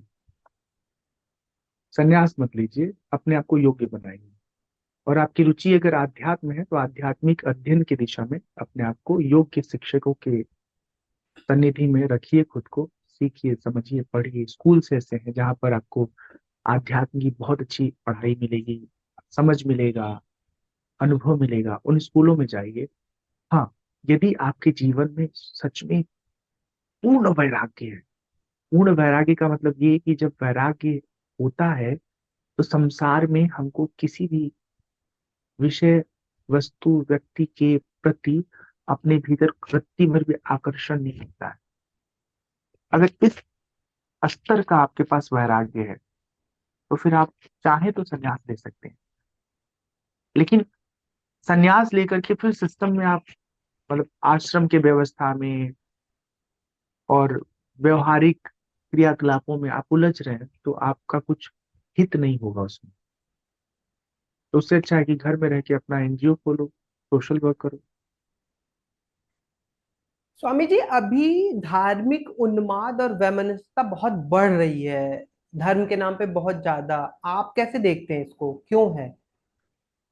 ये सब उन मूर्ख लोगों में है जो लोग अपने बुद्धि का इस्तेमाल नहीं करते। जैसे आतंकवादियों में एक स्लीपर सेल होता है ना, उनको इस तरह से ट्रेन कर दिया जाता है, सिखा दिया जाता है कि वो अपने आका की बात मानने के लिए खुद को बम बना देते हैं। उसी तरह धार्मिक उन्माद करने वाले लोग हो रहे हैं, होते हैं। अपने देश में हमेशा से एक मुद्दा हमेशा रहा, हिंदू मुसलमान। आप ये बताइए चंद्र प्रकाश जी, आपको हृदय रोग की समस्या आ गई, हार्ट अटैक का प्रॉब्लम आ गया, या आपके आ, मस्तक में कोई ब्रेन स्ट्रोक हो गया, या कोई बड़ी बड़ी आपको स्वास्थ्य संबंधी समस्या है, आप कभी अस्पताल में जाके कहते हैं कि नहीं मैं तो केवल हिंदू डॉक्टर को दिखाऊंगा? कहते हैं? नहीं। जब आप कोई बिजनेस शुरू करते हैं तो कहते हैं क्या कि हमारा ग्राहक केवल हिंदू रहेगा, कोई मुस्लिम नहीं रहेगा, कोई ईसाई नहीं रहेगा? कुछ होंगे ऐसे लोग, मैं उनके बारे में बात नहीं कर रहा हूँ, लेकिन जो व्यवसाय का अपना आवश्यकता है उसमें वो अपने उपभोक्ता को धर्म के अनुसार नहीं बांटता है, या धर्म के अनुसार नहीं चुनता है। ये केवल सत्संग ऐसा विधा है, जब राम कथा हुआ तो हिंदू सुनेंगे, जब अ, उनका वो अजान करेंगे तो मुस्लिम करेंगे। लेकिन सामान्य जीवन में तो ये स्थितियां नहीं होंगी ना। जीवन की जो मूलभूत आवश्यकता है उसमें हिंदू मुसलमान करके तो आप नहीं बात कर सकते ना। तो फिर क्यों इस तरह की बातें करके हम लोग माहौल को खराब करते हैं? और फिर माहौल खराब करने वाले धीरे से कमरे में छुप जाते हैं, और सर फूटता है किसका? आम आदमी का। आम आदमी जिसको न तो सांसद बनना है, न तो विधायक बनना है, न उनकी बनने की हैसियत है। और जिसको बनना है वो आम आदमी के सर पे लात रख करके अपने आप को अपने उद्देश्य की पूर्ति में सफल कर लेते हैं। और हम लोग जीवन में लड़ते रहते हैं। ये खाली धार्मिक क्षेत्र में उन्माद नहीं है, राजनीतिक क्षेत्र में भी उन्माद है। अलग अलग पार्टी के जो नेता हैं वो एक साथ एक मेज पर खाना खाते मिल जाएंगे, हंसते मुस्कुराते मिल जाएंगे, कैसे हैं? हाँ नेता ठीक है। जन्म दिवस की शुभकामना देते मिल जाएंगे, बीमारी पर एक दूसरे का हाल चाल लेते मिल जाएंगे। लेकिन जो छुट भइये पार्टी के कार्यकर्ता होते हैं, प्रचारक होते हैं, मतदाता होते हैं, वो अपने अपने पार्टी की विचारधारा के प्रति इतने आग्रही हैं, एक दूसरे का सर फोड़ लेंगे। ऐसे घटनाक्रम आपके संज्ञान में आए होंगे। हाँ, ये नहीं होना चाहिए। हमारा कोई विचार है, हमारा अपना धर्म है, ये हमारा निजी मामला है, उसको हम अपने जीवन में अप्लाई करेंगे, एप्लीकेबल करेंगे। आप अपना विचार, अपना धर्म एप्लीकेबल करिए, उसको मानिए। आप हमारे सीमा में मत घुसिए, हम आपके सीमा में नहीं घुसेंगे। हाँ, अगर यहाँ आप हमारे सीमा सीमा, में अतिक्रमण। हाँ, सीमा में घुसने से ध्यान आया, आपका एक इंटरव्यू कुमार सौबीर जी को आपने दिया था। हाँ तो हाँ हाँ आप उस इंटरव्यू में मैंने सुना आप कह रहे हैं कि अगर कोई मुसलमान मस्जिद में रामकथा सुनाने के लिए बुलाए तो मैं चला जाऊंगा। हाँ, तो चले क्या जाएंगे। सच में चले जाएंगे या फ्लो फ्लो में बोल हाँ गए तो हैं? क्या, मैं गलत क्या है बताइए? रामकथा कोई समाज को नुकसान पहुंचाने वाला विषय वस्तु तो है नहीं। जीवन जीने की जो कला है, जो जीवन जीने का विज्ञान है, जो आध्यात्म जीवन को बेहतर बनाता है, वही सब बातें तो राम बताए हैं, राम के जीवन में हमको मिलती हैं। आप यकीन मानिए, बहुत सारे ऐसे मुसलमान हैं जो आध्यात्मिक प्रवचनों में जाते हैं, सुनते हैं, संतों को सुनते हैं। हिंदू सनातनी संतों के वो अनुयायी हैं। वो अपना अजान भी करते हैं, मस्जिद में जो होता है उनका नमाज भी पढ़ते हैं। और कभी उनको योग करने का मौका मिलता है, सत्संग सुनने का मिलता है, तो वो दिल से सुनते हैं। लेकिन ऐसे मुसलमान बहुत कम, कम संख्या में, बहुत कम संख्या में। मैं व्यक्तिगत एक ऐसे मुसलमान को जानता हूँ, अभी नाम नहीं याद आ रहा, उनकी उम्र होगी करीब 65-70 साल होगी। मैं जिस विद्यालय में पढ़ा हूँ, गुरुकुल में, वो चिन्मय मिशन के द्वारा संचालित शांतिपनी हिमालय गुरुकुल है। 2009 से 11 की बात बता रहा हूँ। वहाँ एक मुसलमान आते, हाँ, और सत्संग सुनते थे स्वामी जी का। मैं उनको इसलिए अब तक याद किया हूँ क्योंकि मैं अ, रचना धर्मी प्रकृति का हूँ, तो मेरे मन में था कि थोड़ा उर्दू को समझा जाए, उर्दू के बोल कैसे हैं, शब्द कैसे हैं, प्रोनाउंसिएशन कैसा है। तो मैंने उनको बोला था, तो उन्होंने अपने बेटे से बोल के मेरे लिए एक हिंदी उर्दू की जो डिक्शनरी है वो मुझे कुरियर कराया था। अच्छा, तो अब अगर मेरे दिमाग में एक ऐसे एक सवाल आ रहा है कि अगर आपको उर्दू आ जाती है और हाँ तो आप उर्दू में किसी मस्जिद में बुलाया जाए या फिर किसी भी एक इस्लामिक आयोजन में बुलाया जाए उर्दू में रामकथा सुनाने के लिए, आप उत्सुक है जाने के लिए, आप हाँ, जाएंगे? मेरे भाषा क्या है? भाषा तो संप्रेषण का माध्यम है ना। जैसे जिसको हिंदी नहीं आती, आप कभी अमेरिका या ऑस्ट्रेलिया कनाडा जा रहे हो, उनको हिंदी नहीं आती, उनको अंग्रेजी आती है।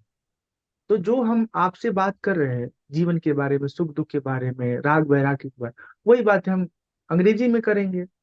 अब जैसे कुछ ऐसे भारत के हिस्से हैं जहाँ पर ठीक से ठीक से हिंदी अगर नहीं समझ पा रहे हैं और उर्दू उनकी बोली भाषा है, उनके बीच में हम जाएंगे और हमको उर्दू आता है, तो हम उर्दू में बात करेंगे। उर्दू या हिंदी या अंग्रेजी या संस्कृत तो एक माध्यम है अपनी बात को कहने का। आदिकाल में जब हिंदी और उर्दू का प्रभाव नहीं रहा, हाँ, एकदम प्राचीन भारत की बात कर रहे हैं, तो उस समय हमारे सारे ग्रंथ संस्कृत में होते थे। कालिदास ने जो रचनाएं लिखी, वाल्मीकि ने जो रचनाएं लिखी, वेद व्यास जी ने जो पुराण लिखे हैं, जो उपनिषद का अभी प्राप्त रूप है, श्रुति है, वेद है, सब सब संस्कृत में है। आदि भाषा तो संस्कृत रही है ना। बाद में भाषा का कैसे विकास हुआ एक अलग विधा है, एक अलग ये क्षेत्र है, उस पे नहीं जा सकते, हमारा सामर्थ्य भी नहीं है। लेकिन ये तो सच है कि संस्कृत सबसे प्राचीनतम भाषा में है। तो भाषा कवि संप्रेषण का माध्यम है। कवि कुमार विश्वास भी राम कथा सुनाते हैं, सुना है आपने उनको? हाँ हाँ, कुछ कुछ उनके प्रवचन के अंश सुने हैं, पूरा कथा तो नहीं सुने हैं। अब दूसरे ये जो बाबा और ये जो प्रवचन कथा सुनाते हैं, आप फॉलो करते हैं, सुनना पसंद करते हैं आप उन्हें? हाँ, कुछ प्रवचनकार मुझे अच्छे लगते हैं जो, उनको मैं सुनता हूँ। बागेश्वर बाबा को लेकर आपकी क्या राय है? मिला आपने? एकदम, हम उनको नहीं मिले नहीं है और मिलना भी नहीं चाहेंगे। उनके प्रति मेरे दिल में अ, कोई उत्सुकता नहीं है कि मैं ऐसे व्यक्ति से मिलूं। क्यों? उसका कारण है, बताता हूँ। उसका कारण ये है कि मैं यदि आध्यात्मिक व्यक्ति हूँ, धार्मिक व्यक्ति हूँ, मेरे प्रति लोगों की श्रद्धा है, या मैं लोगों को मोटिवेट कर रहा हूँ, प्रेरित कर रहा हूँ अच्छे रास्ते पे चलने के लिए, तो हमें किसी की खिल्ली नहीं उड़ानी चाहिए, खासतौर पे सार्वजनिक मंचों पे। और उस व्यक्तित्व में ये सबसे बड़ा दोष है कि उन्हें शायद इस बात का अंदाजा नहीं है कि वो कितनी बड़ी गलती कर रहे हैं। अपने सभा में आए हुए उपस्थित श्रद्धालु जन को ऑन कैमरा, एक तरह से कहे तो, अपने योग्यता के माध्यम से ब्लैकमेल करते हैं कि तुम्हारा सारा काला कारनामा खोल दें, तुम्हारी कितनी बाहर वाली है, तुम्हारी कितनी घर वाली है, तुम्हारे कितने अनैतिक संबंध है, सब बता दें। ऐसे कई सारे वीडियो वायरल हुए हैं जिससे कोई अ, अनदेखा नहीं है।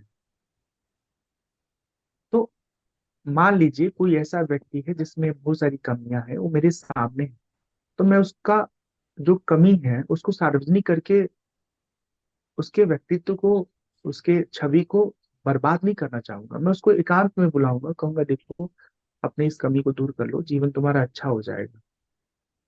क्यों इन सब चक्करों में पड़े पड़े हो? लेकिन लाखों लोगों के सामने उसको नंगा कर देना। हाँ, और अगर आप इस घटना से सदमे में आकर के वो अगर आत्महत्या कर लिया, तो ये जिम्मेदारी किसकी बनी? उस हत्या का आरोप किस पे आएगा? आपने तो वाहवाही में, मस्खरी में, अपने ज्ञान के बल पर उसको बेपर्दा कर दिया। और उसमें इतना सामर्थ्य नहीं है कि वो बदनाम होने के बाद भी जिंदा खुद को रख पाए। उसने आत्महत्या कर लिया। ये बेपर्दा होने के बाद भी मगरूरी में, बेशर्मी में जिंदगी जीने वाले लोग बहुत नहीं पाए जाते हैं।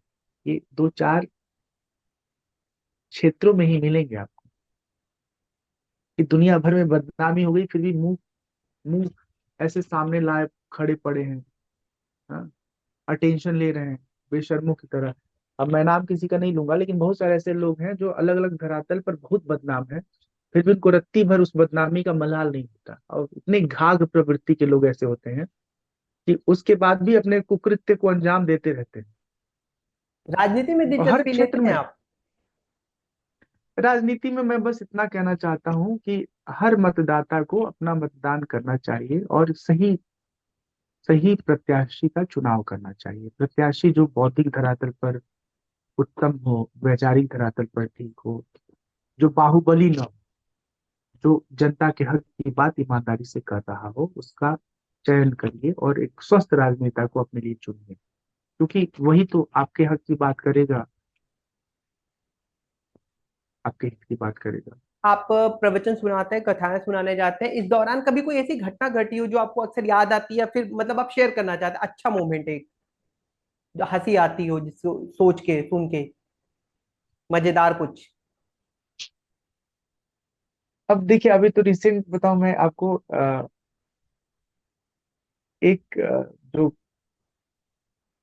बहुत गुदगुदी करने वाली घटना है और पीड़ा देने वाली भी घटना है। वो ये है कि बाबा जो शब्द है ना, वो बहुत अच्छा शब्द है। हमारे पिताजी के जो पिताजी हैं उनको अभी हम प्यार से बाबा बोल देते बाबा। हैं। हमारे आसपास जो कर्मकांड के विद्वान होते हैं, जो पके हुए अनुभवी होते हैं, वरिष्ठ होते हैं, परिपक्व होते हैं, 45 साल, 50 साल, 65 साल के, उनको भी हम कहते हैं बाबा। बाबा कैसे हैं? ठीक है। बाबा वाला बड़े प्यार से बोलते हैं।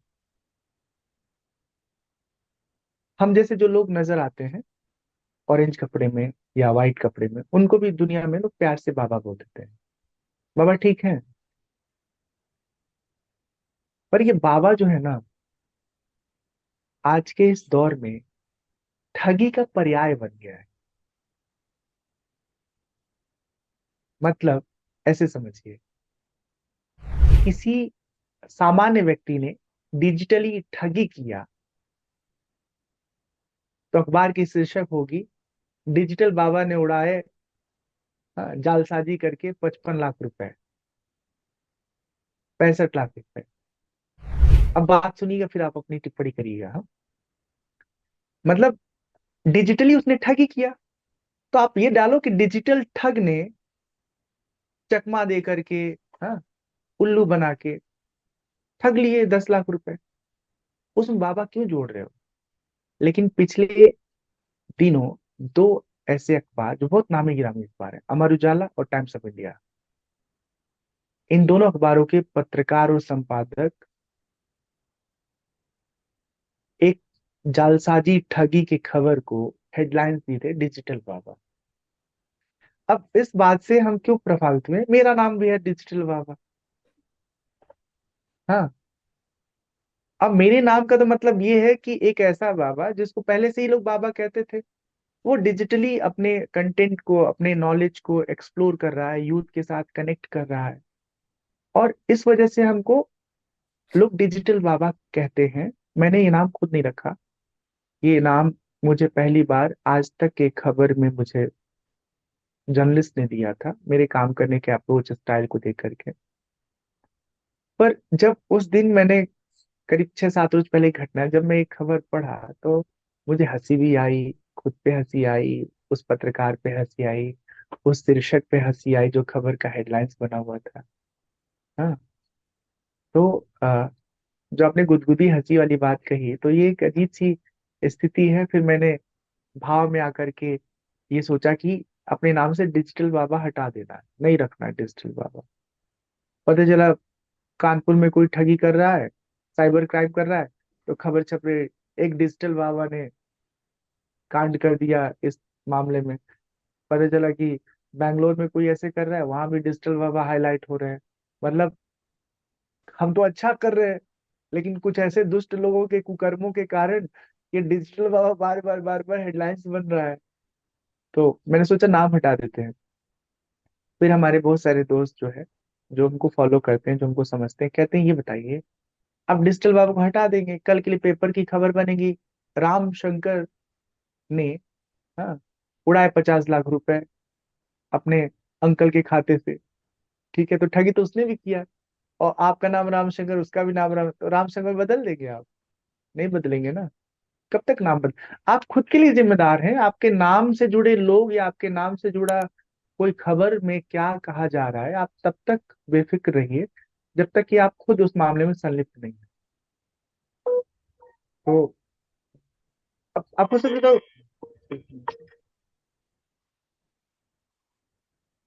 हेलो।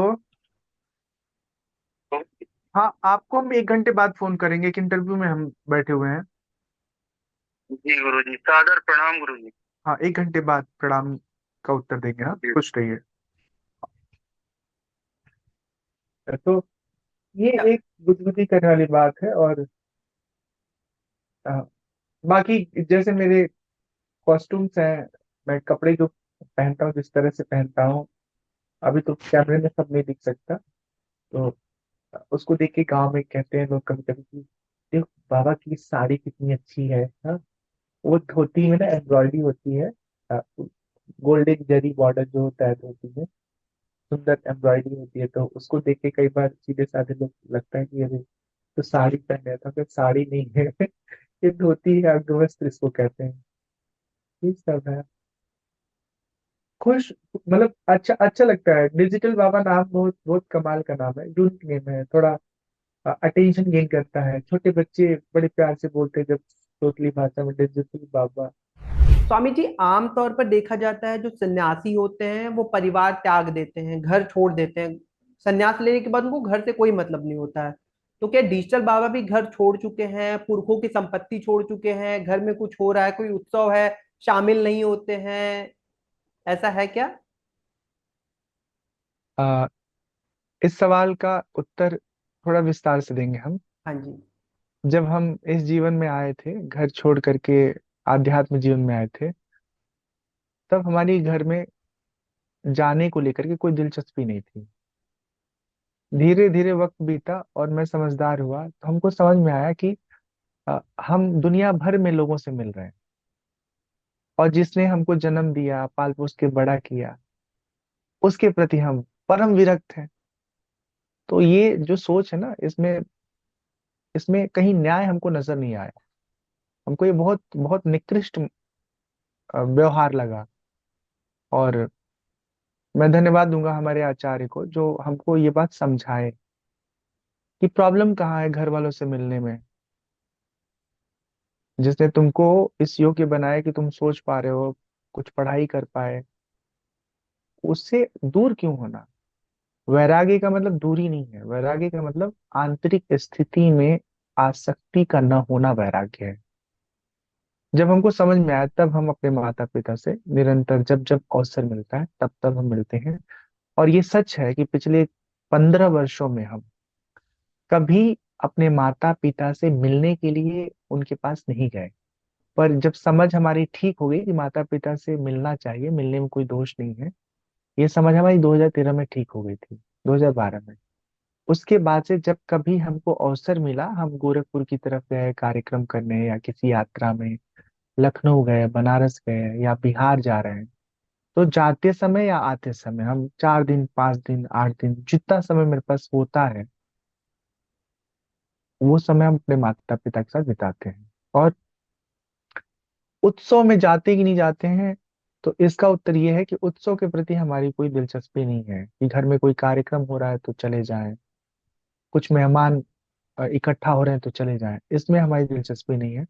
हाँ, माता पिता जिन्होंने हमको जन्म दिया, जिन्होंने हमको योग्यता दी, उनकी खुशी के लिए, उनसे मिलने के लिए हमेशा जब जब संभव होगा हम उनके सामने पहुंचते रहेंगे। संपत्ति को लेके आपने जवाब नहीं दिया। अच्छा, संपत्ति, संपत्ति क्या है? संपत्ति तो हमको जो चाहिए जीवन जीने के लिए हमारे मनपसंद ठिकाने पर हमको मिल गया है। हम मतलब हिमाचल में रहते हैं, हमारी यहाँ कुटिया है और पहाड़ हमको बहुत पसंद है। तो मुझे घर की संपत्ति, परिवार में कुछ अगर उनके पास धन है, जमीन है, उसमें कुछ भी रुचि नहीं है, सच बता रहे हैं। क्योंकि जहां मुझे रुचि। सबसे अधिक, हाँ, जहां मुझे सबसे अधिक जीवन का सुख मिल रहा है, हम वहाँ खुश हैं।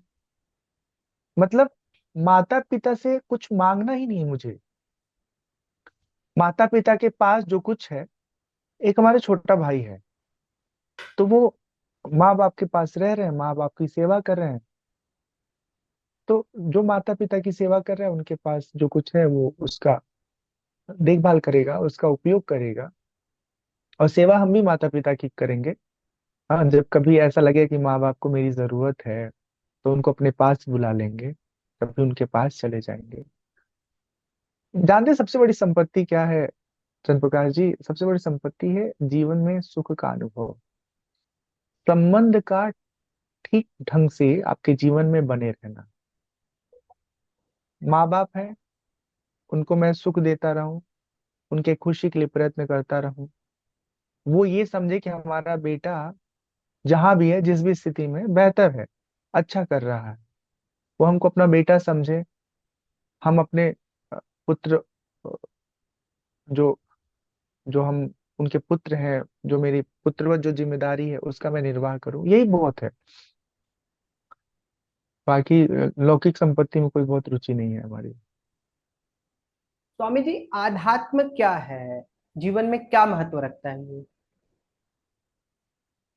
जब हम अपने बारे में जानना आरंभ करते हैं, तो जिस समय हम इस प्रक्रिया में लगते हैं, उसी समय से आध्यात्मिक यात्रा, आध्यात्मिक समझ हमारी विकसित होने लगती है। आध्यात्म मतलब हम अपने आप को जानना शुरू किए, अपने आप को जानने लगे। बाह्य जगत में हमारी जो रुचियां हैं उनको हटा करके हमने अपने आप को आंतरिक तौर पे जानना शुरू किया। और आपको बताऊं आध्यात्म से लाभ क्या है। जब एक व्यक्ति स्वयं को जानता है तो बाहर के घटनाक्रम परिस्थिति से वो बहुत कम प्रभावित होता है। मैं बहुत सावधानी से बात कर रहा हूँ। प्रभावित तो सब होते हैं, ज्ञानी भी और अज्ञानी भी। अज्ञानी प्रभावित होने पर कभी सुख मिलता है तो उछलने लगता है, कभी दुख आता है तो वो टूट जाता है, जो अज्ञानी होता है। पर जो ज्ञानी होता है ना, जो स्वयं को जान रहा होता है, वो दुख आने पर प्रभावित तो होता है पर बहुत देर तक प्रभावित नहीं होता है। सुख आने पे उसको अच्छा लगता है सुख, लेकिन उस सुख के मद में वो नशे में चूर नहीं होता है। उसको पता है जो कुछ भी आया है सब एक दिन चला जाएगा, कुछ भी अस्थाई नहीं है यहाँ पे। तो अपने आप को समभाव में बना के रखे रहना है। ये है आध्यात्म का फायदा। जैसे मान लीजिए मुझे कोई चिल्ला के भरे सभा में कोई अपशब्द बोल दिया और हमको मालूम है कि ये काम हमने किया ही नहीं है। यदि मेरे भीतर ठीक ढंग से आध्यात्म उतरा है, हमने आध्यात्म को समझा है, तो हम प्यार से मुस्कुराएंगे और कहेंगे कोई बात नहीं। हम उससे बदले की आग में जल करके उसी लहजे में उसको उत्तर नहीं देंगे। भाई हम जो है वो हमको मालूम है ना हम क्या है।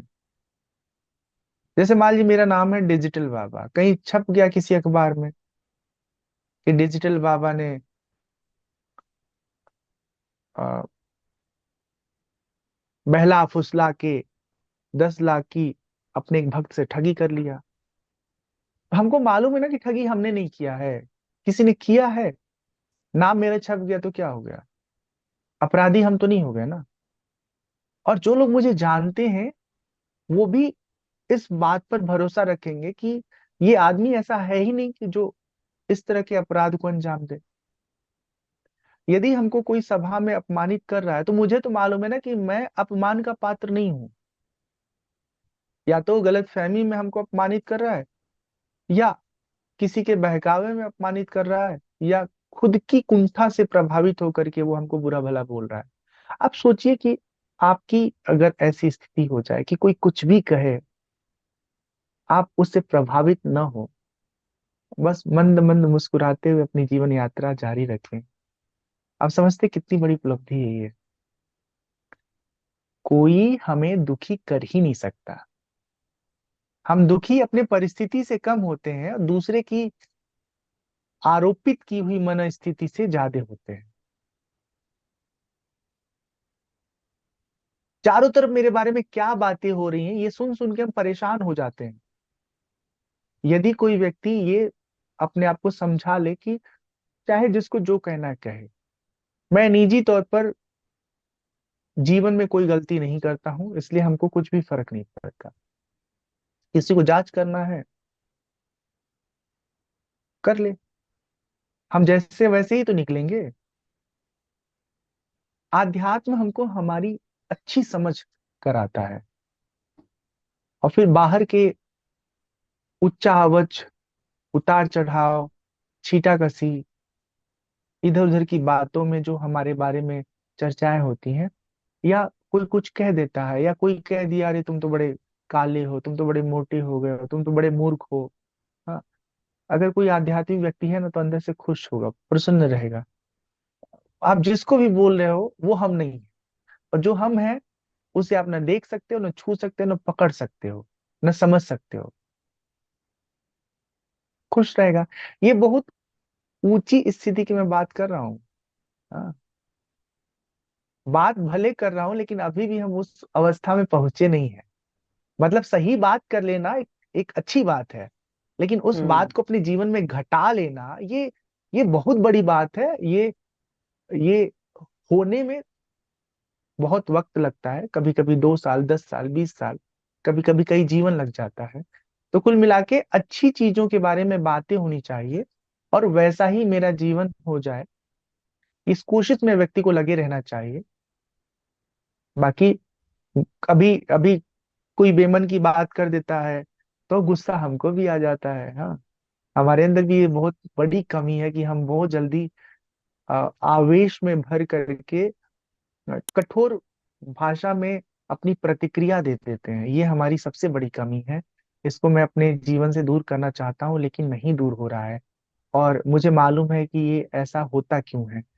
आ, मतलब फितरत नहीं है मेरी, लेकिन यदि हमने अपने इर्द गिर्द के लोगों को, जिनसे मेरा जीवन का व्यवहार जुड़ा है, समझा दिया कि ये कार्य ऐसे होगा, एक बार समझा दिया, उन्होंने गलती किया, दोबारा समझा दिया, फिर उन्होंने गलती किया, 3 बार समझा दिया, फिर जब चौथी बार वो गलती करते हैं, इतना गुस्सा आता है, इतना गुस्सा आता है। क्या तुम आदमी हो कि मतलब मूर्ख हो? मतलब मूर्ख क्या बोले, मतलब बुद्धिहीन हो? जो चीजें समझा दी गई हैं कि चाय में चीनी आधी चम्मच ही लेंगे, तो हर बार तुम 1 चम्मच, 1.5 चम्मच, 1.25 चम्मच, 2 चम्मच क्यों डाल रहे हो? जितना चाहिए उतने डालो।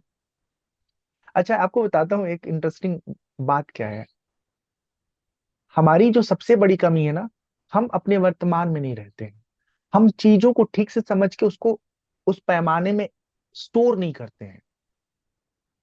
बेहोशी के आलम में जिंदगी जी रहे हैं, सब बातें सुन रहे हैं, सब कुछ कर रहे हैं, पर पर बेहोश है, मतलब अवेयर नहीं है एक्सट्रीमली। जब व्यक्ति अवेयर होकर के चीजों को सुनता है, समझता है, तो जब एक बात कोई बता दी जाती है, उस बात को वो हमेशा के लिए ठीक तरीके से अपने दिमाग में, जहन में बैठा लेता है कि आगे से कभी कुछ करना होगा तो इसको इसी रूप में करेंगे। पर जब अवेयरनेस कम होता है और आ, लापरवाही मानसिक धरातल पर अधिक रहती है, तो आप किसी अपने कर्मचारी को, सहकर्मी को कोई चीज बताएंगे एक बार, वो कर देगा, बढ़िया कर देगा। फिर जब दोबारा करना होगा, फिर दोबारा उसको बताना पड़ेगा। फिर तीसरी बार जब करेंगे, फिर तीसरी बार आपको बतानी पड़ेगी। फिर चौथी बार भी बतानी पड़ेगी, 5वीं बार भी बतानी पड़ेगी। फिर बताने वाले को गुस्सा आता है कि यार ये आदमी तो वही है। इस बुद्धिहीन आदमी को इतना नहीं मालूम है कि एक बार जब बता दिए तो हर बार वैसे ही करो। हाँ, तो मुझे तब बहुत गुस्सा आता है कि जब कभी कोई सामर्थ्यवान होने के बाद भी मूढ़ता युक्त व्यवहार करता है। ठीक है, तो आवेश में जल्दी आने वाले स्वामी जी क्या ऐसा बताएंगे आध्यात्म प्राप्ति के लिए सब कुछ छोड़ना जरूरी है? नहीं, ऐसा नहीं है। आध्यात्म की प्राप्ति के लिए, आध्यात्म को समझने के लिए, आप जिस भी रोल में हैं, जिस भी परिस्थिति में हैं, उसी परिस्थिति में रहते हुए आपको अपने जीवन में वेदांत का श्रवण, अच्छे सत्संग का श्रवण, उपनिषदों का, हाँ, जो पुराण है, रामायण है, इनका अध्ययन, कोई संत महात्मा से सत्संग करना, सवाल जवाब करना, खुद के बारे में प्रश्न करना कि हम कौन हैं, ये सब प्रक्रिया सहायक होती हैं। और साथ ही साथ अपने इच्छाओं पर नियंत्रण, अनावश्यक चीजों में अपना ध्यान बांटने से बचना, इसके कुछ आवश्यक तत्व है जिसका ध्यान रख के अगर व्यक्ति इस दिशा में आगे बढ़े, तो कहीं भी है, किसी भी स्थिति में उसकी आध्यात्मिक यात्रा उत्तम होगी, प्राप्ति भी उत्तम होगी। स्वामी जी, स्कूल के बाद आप कॉलेज गए, कॉलेज के बाद आप गुरुकुल गए, ये पड़ाव कैसा हाँ, था? क्या रास्ता था, कैसे होके गुजरे आप? अनुभव बताइए अपने। हाँ, वो जब मेरा आध्यात्मिक जीवन में प्रवेश हुआ, तो पहले तो मैंने सोचा था कि अयोध्या में ही रह करके हम पूरा जीवन जिएंगे, जहां से मैंने दीक्षा लिया, अयोध्या में लोमस ऋषि आश्रम, वहां रहना शुरू किया। पर अयोध्या में जब आश्रम के अंदर मैं रह रहा था, तो देख रहा था निरंतर हमारे ऊपर जिम्मेदारियां बहुत बढ़ती जा रही हैं। आश्रम के लिए सब्जी लाना हुआ, आश्रम की जमीनें थी तो उसकी बुआई कराना, उसकी कटाई कराना, मजदूरों के साथ तालमेल बिठाना। तो मैंने देखा कि इन सब चीजों में तो फिर हम वही कार्य कर रहे हैं जो कार्य हम घर में अपने जमीन पे करते, अपने माता पिता के साथ करते। मुझे पढ़ना लिखना था, मुझे चीजों को समझना था, अध्यात्म क्या है, उपनिषद में क्या लिखा गया है, रामायण में क्या बताया गया है। इन चीजों के लिए मेरे पास समय नहीं मिलता था आश्रम में रहते हुए। फिर मैं आश्रम से अपने आप को निकाल करके गुरुकुल में रहने लगा। गुरुकुल में पहली बार हम गए थे गुजरात में, वानप्रस्थ साधक आश्रम में वहाँ करीब 2 महीना रहे, योग के बारे में जाने समझे। फिर उसके बाद हम हरियाणा में गुरुकुल कालवा है जहाँ पे स्वामी रामदेव जी का बचपन बीता है, वहां भी रह करके हमने कुछ चीजों को समझा, संस्कृत को, उच्चारण को। फिर उसके बाद चिन्मय मिशन नाम की एक संस्था है जिसका गुरुकुल धर्मशाला हिमाचल प्रदेश में है, तो वहाँ 3 वर्ष तक रह के 3 वर्ष रह के उपनिषद, वेदांत, इन सब शास्त्रों का, भगवत गीता, श्रीमद् भागवत कथा, इनका हम वहाँ पर अध्ययन किए। फिर उसके बाद हम बिहार स्कूल ऑफ योगा का एक ब्रांच है रिखियापीठ देवघर में, वहाँ रह करके योग को समझा, अभ्यास किया। उसके बाद कैवल धाम योग इंस्टीट्यूट एक लोनावाला में है, बॉम्बे पुणे के बीच में वो जगह है लोनावाला। वहाँ 9 महीने रह के डिप्लोमा इन योगा मैंने पढ़ाई किया, अभ्यास किया। मतलब पढ़ाई और अभ्यास, साहित्य और अभ्यास दोनों का संतुलन बहुत जरूरी है। फिर जब इतनी पढ़ाई हमारी पूरी हो गई तब हमारे मन में आया कि अब मुझे संगीत समझना है। संगीत से हमको बहुत लगाव, बहुत ज्यादा लगाव है। तो संगीत को समझने के लिए फिर मैं जगह ढूंढा। फिर मुझे एक विश्वविद्यालय के बारे में पता चला, खैरागढ़ संगीत विश्वविद्यालय, जो छत्तीसगढ़ में है, राजनंदगांव जिले में। वहां पे गया। वहाँ की वाइस चांसलर जो है प्रोफेसर डॉक्टर मांडवी सिंह जी, अब तो वो भातखंडे की वीसी बन गई हैं, पहले वो खैरागढ़ की वाइस चांसलर थी। तो वो बहुत अच्छे से हमको समय देते हुए मिली, बातचीत की, और बोली यदि आपको हमारा कैंपस पसंद है तो हम आपको एडमिशन देंगे। तो हम वहाँ रह के फिर संगीत को समझे, जाने, एक सीमा तक उसको सीखे।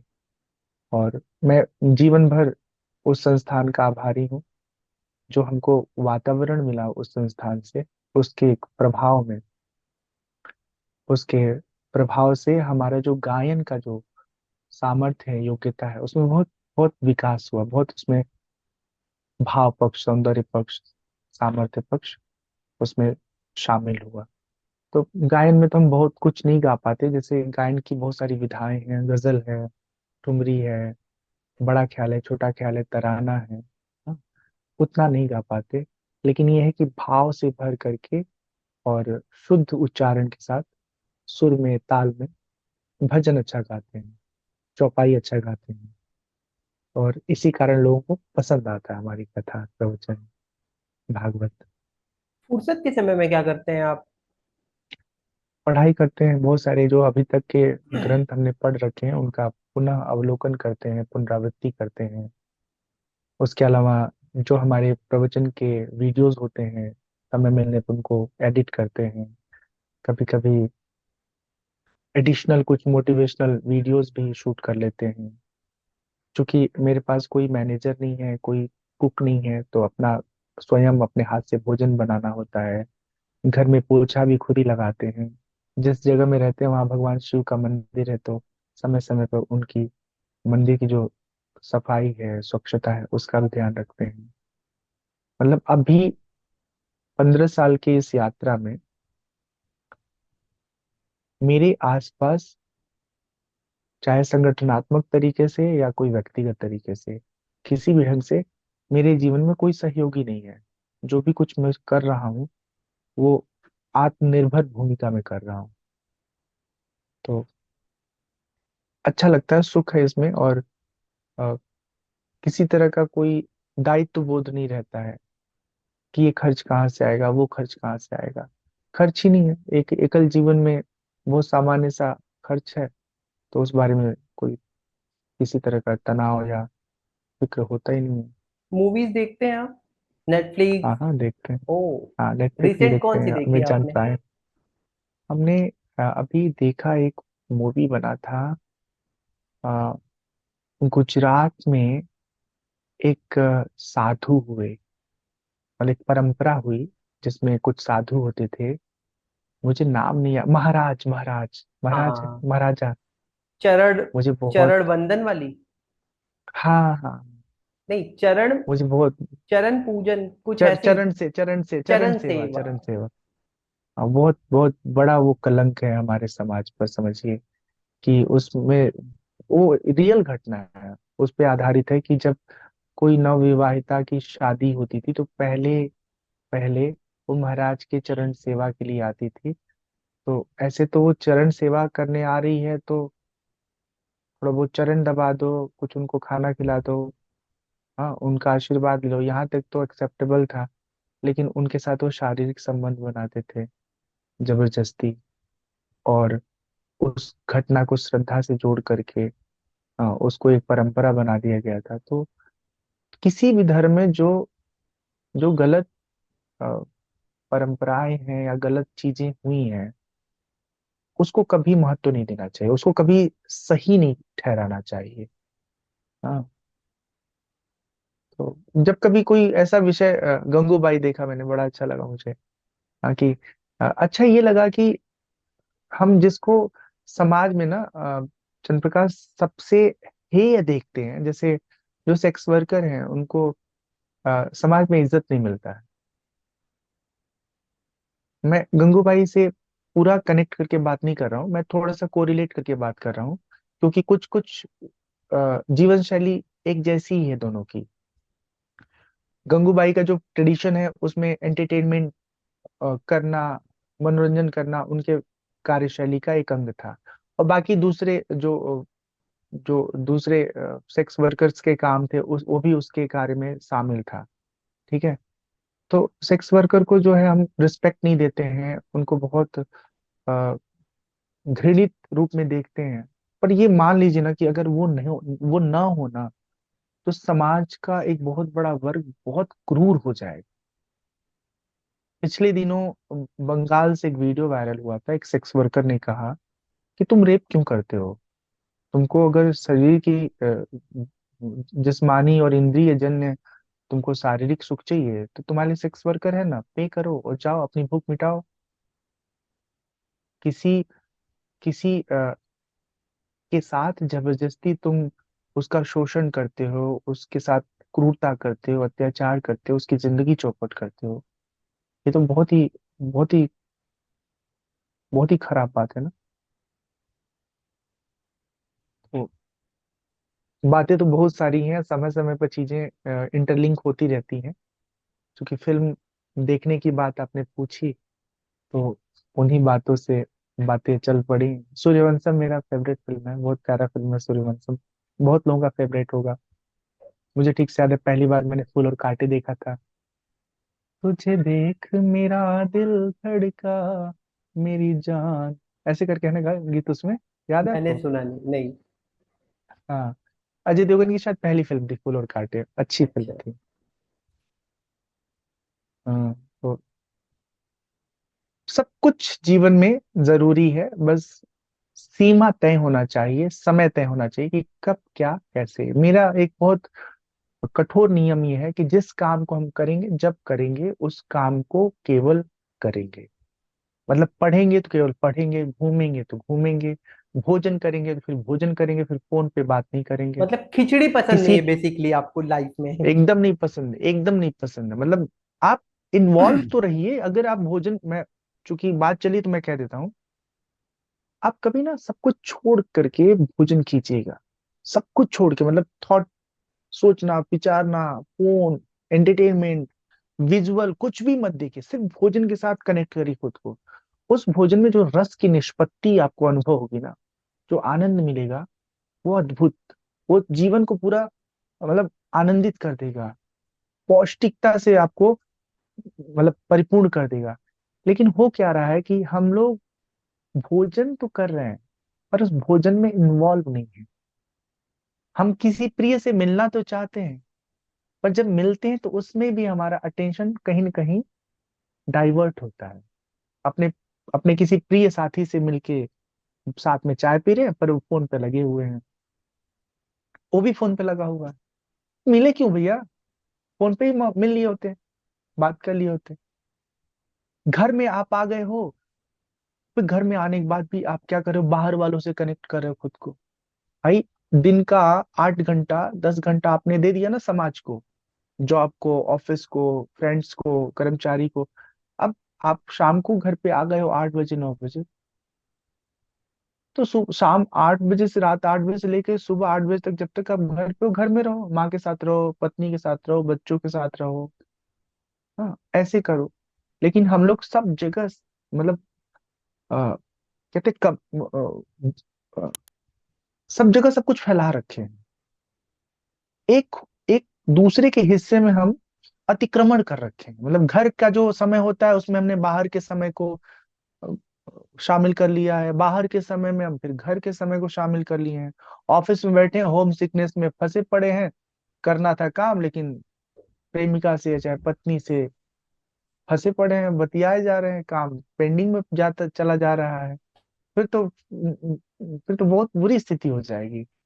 हाँ, ऑफिस में काम करो, घर में अपना घर का जीवन जियो। स्वामी जी, आपका सार्वजनिक जीवन बहुत बड़ा है, आप डेली सैकड़ों लोगों से मिल रहे हैं।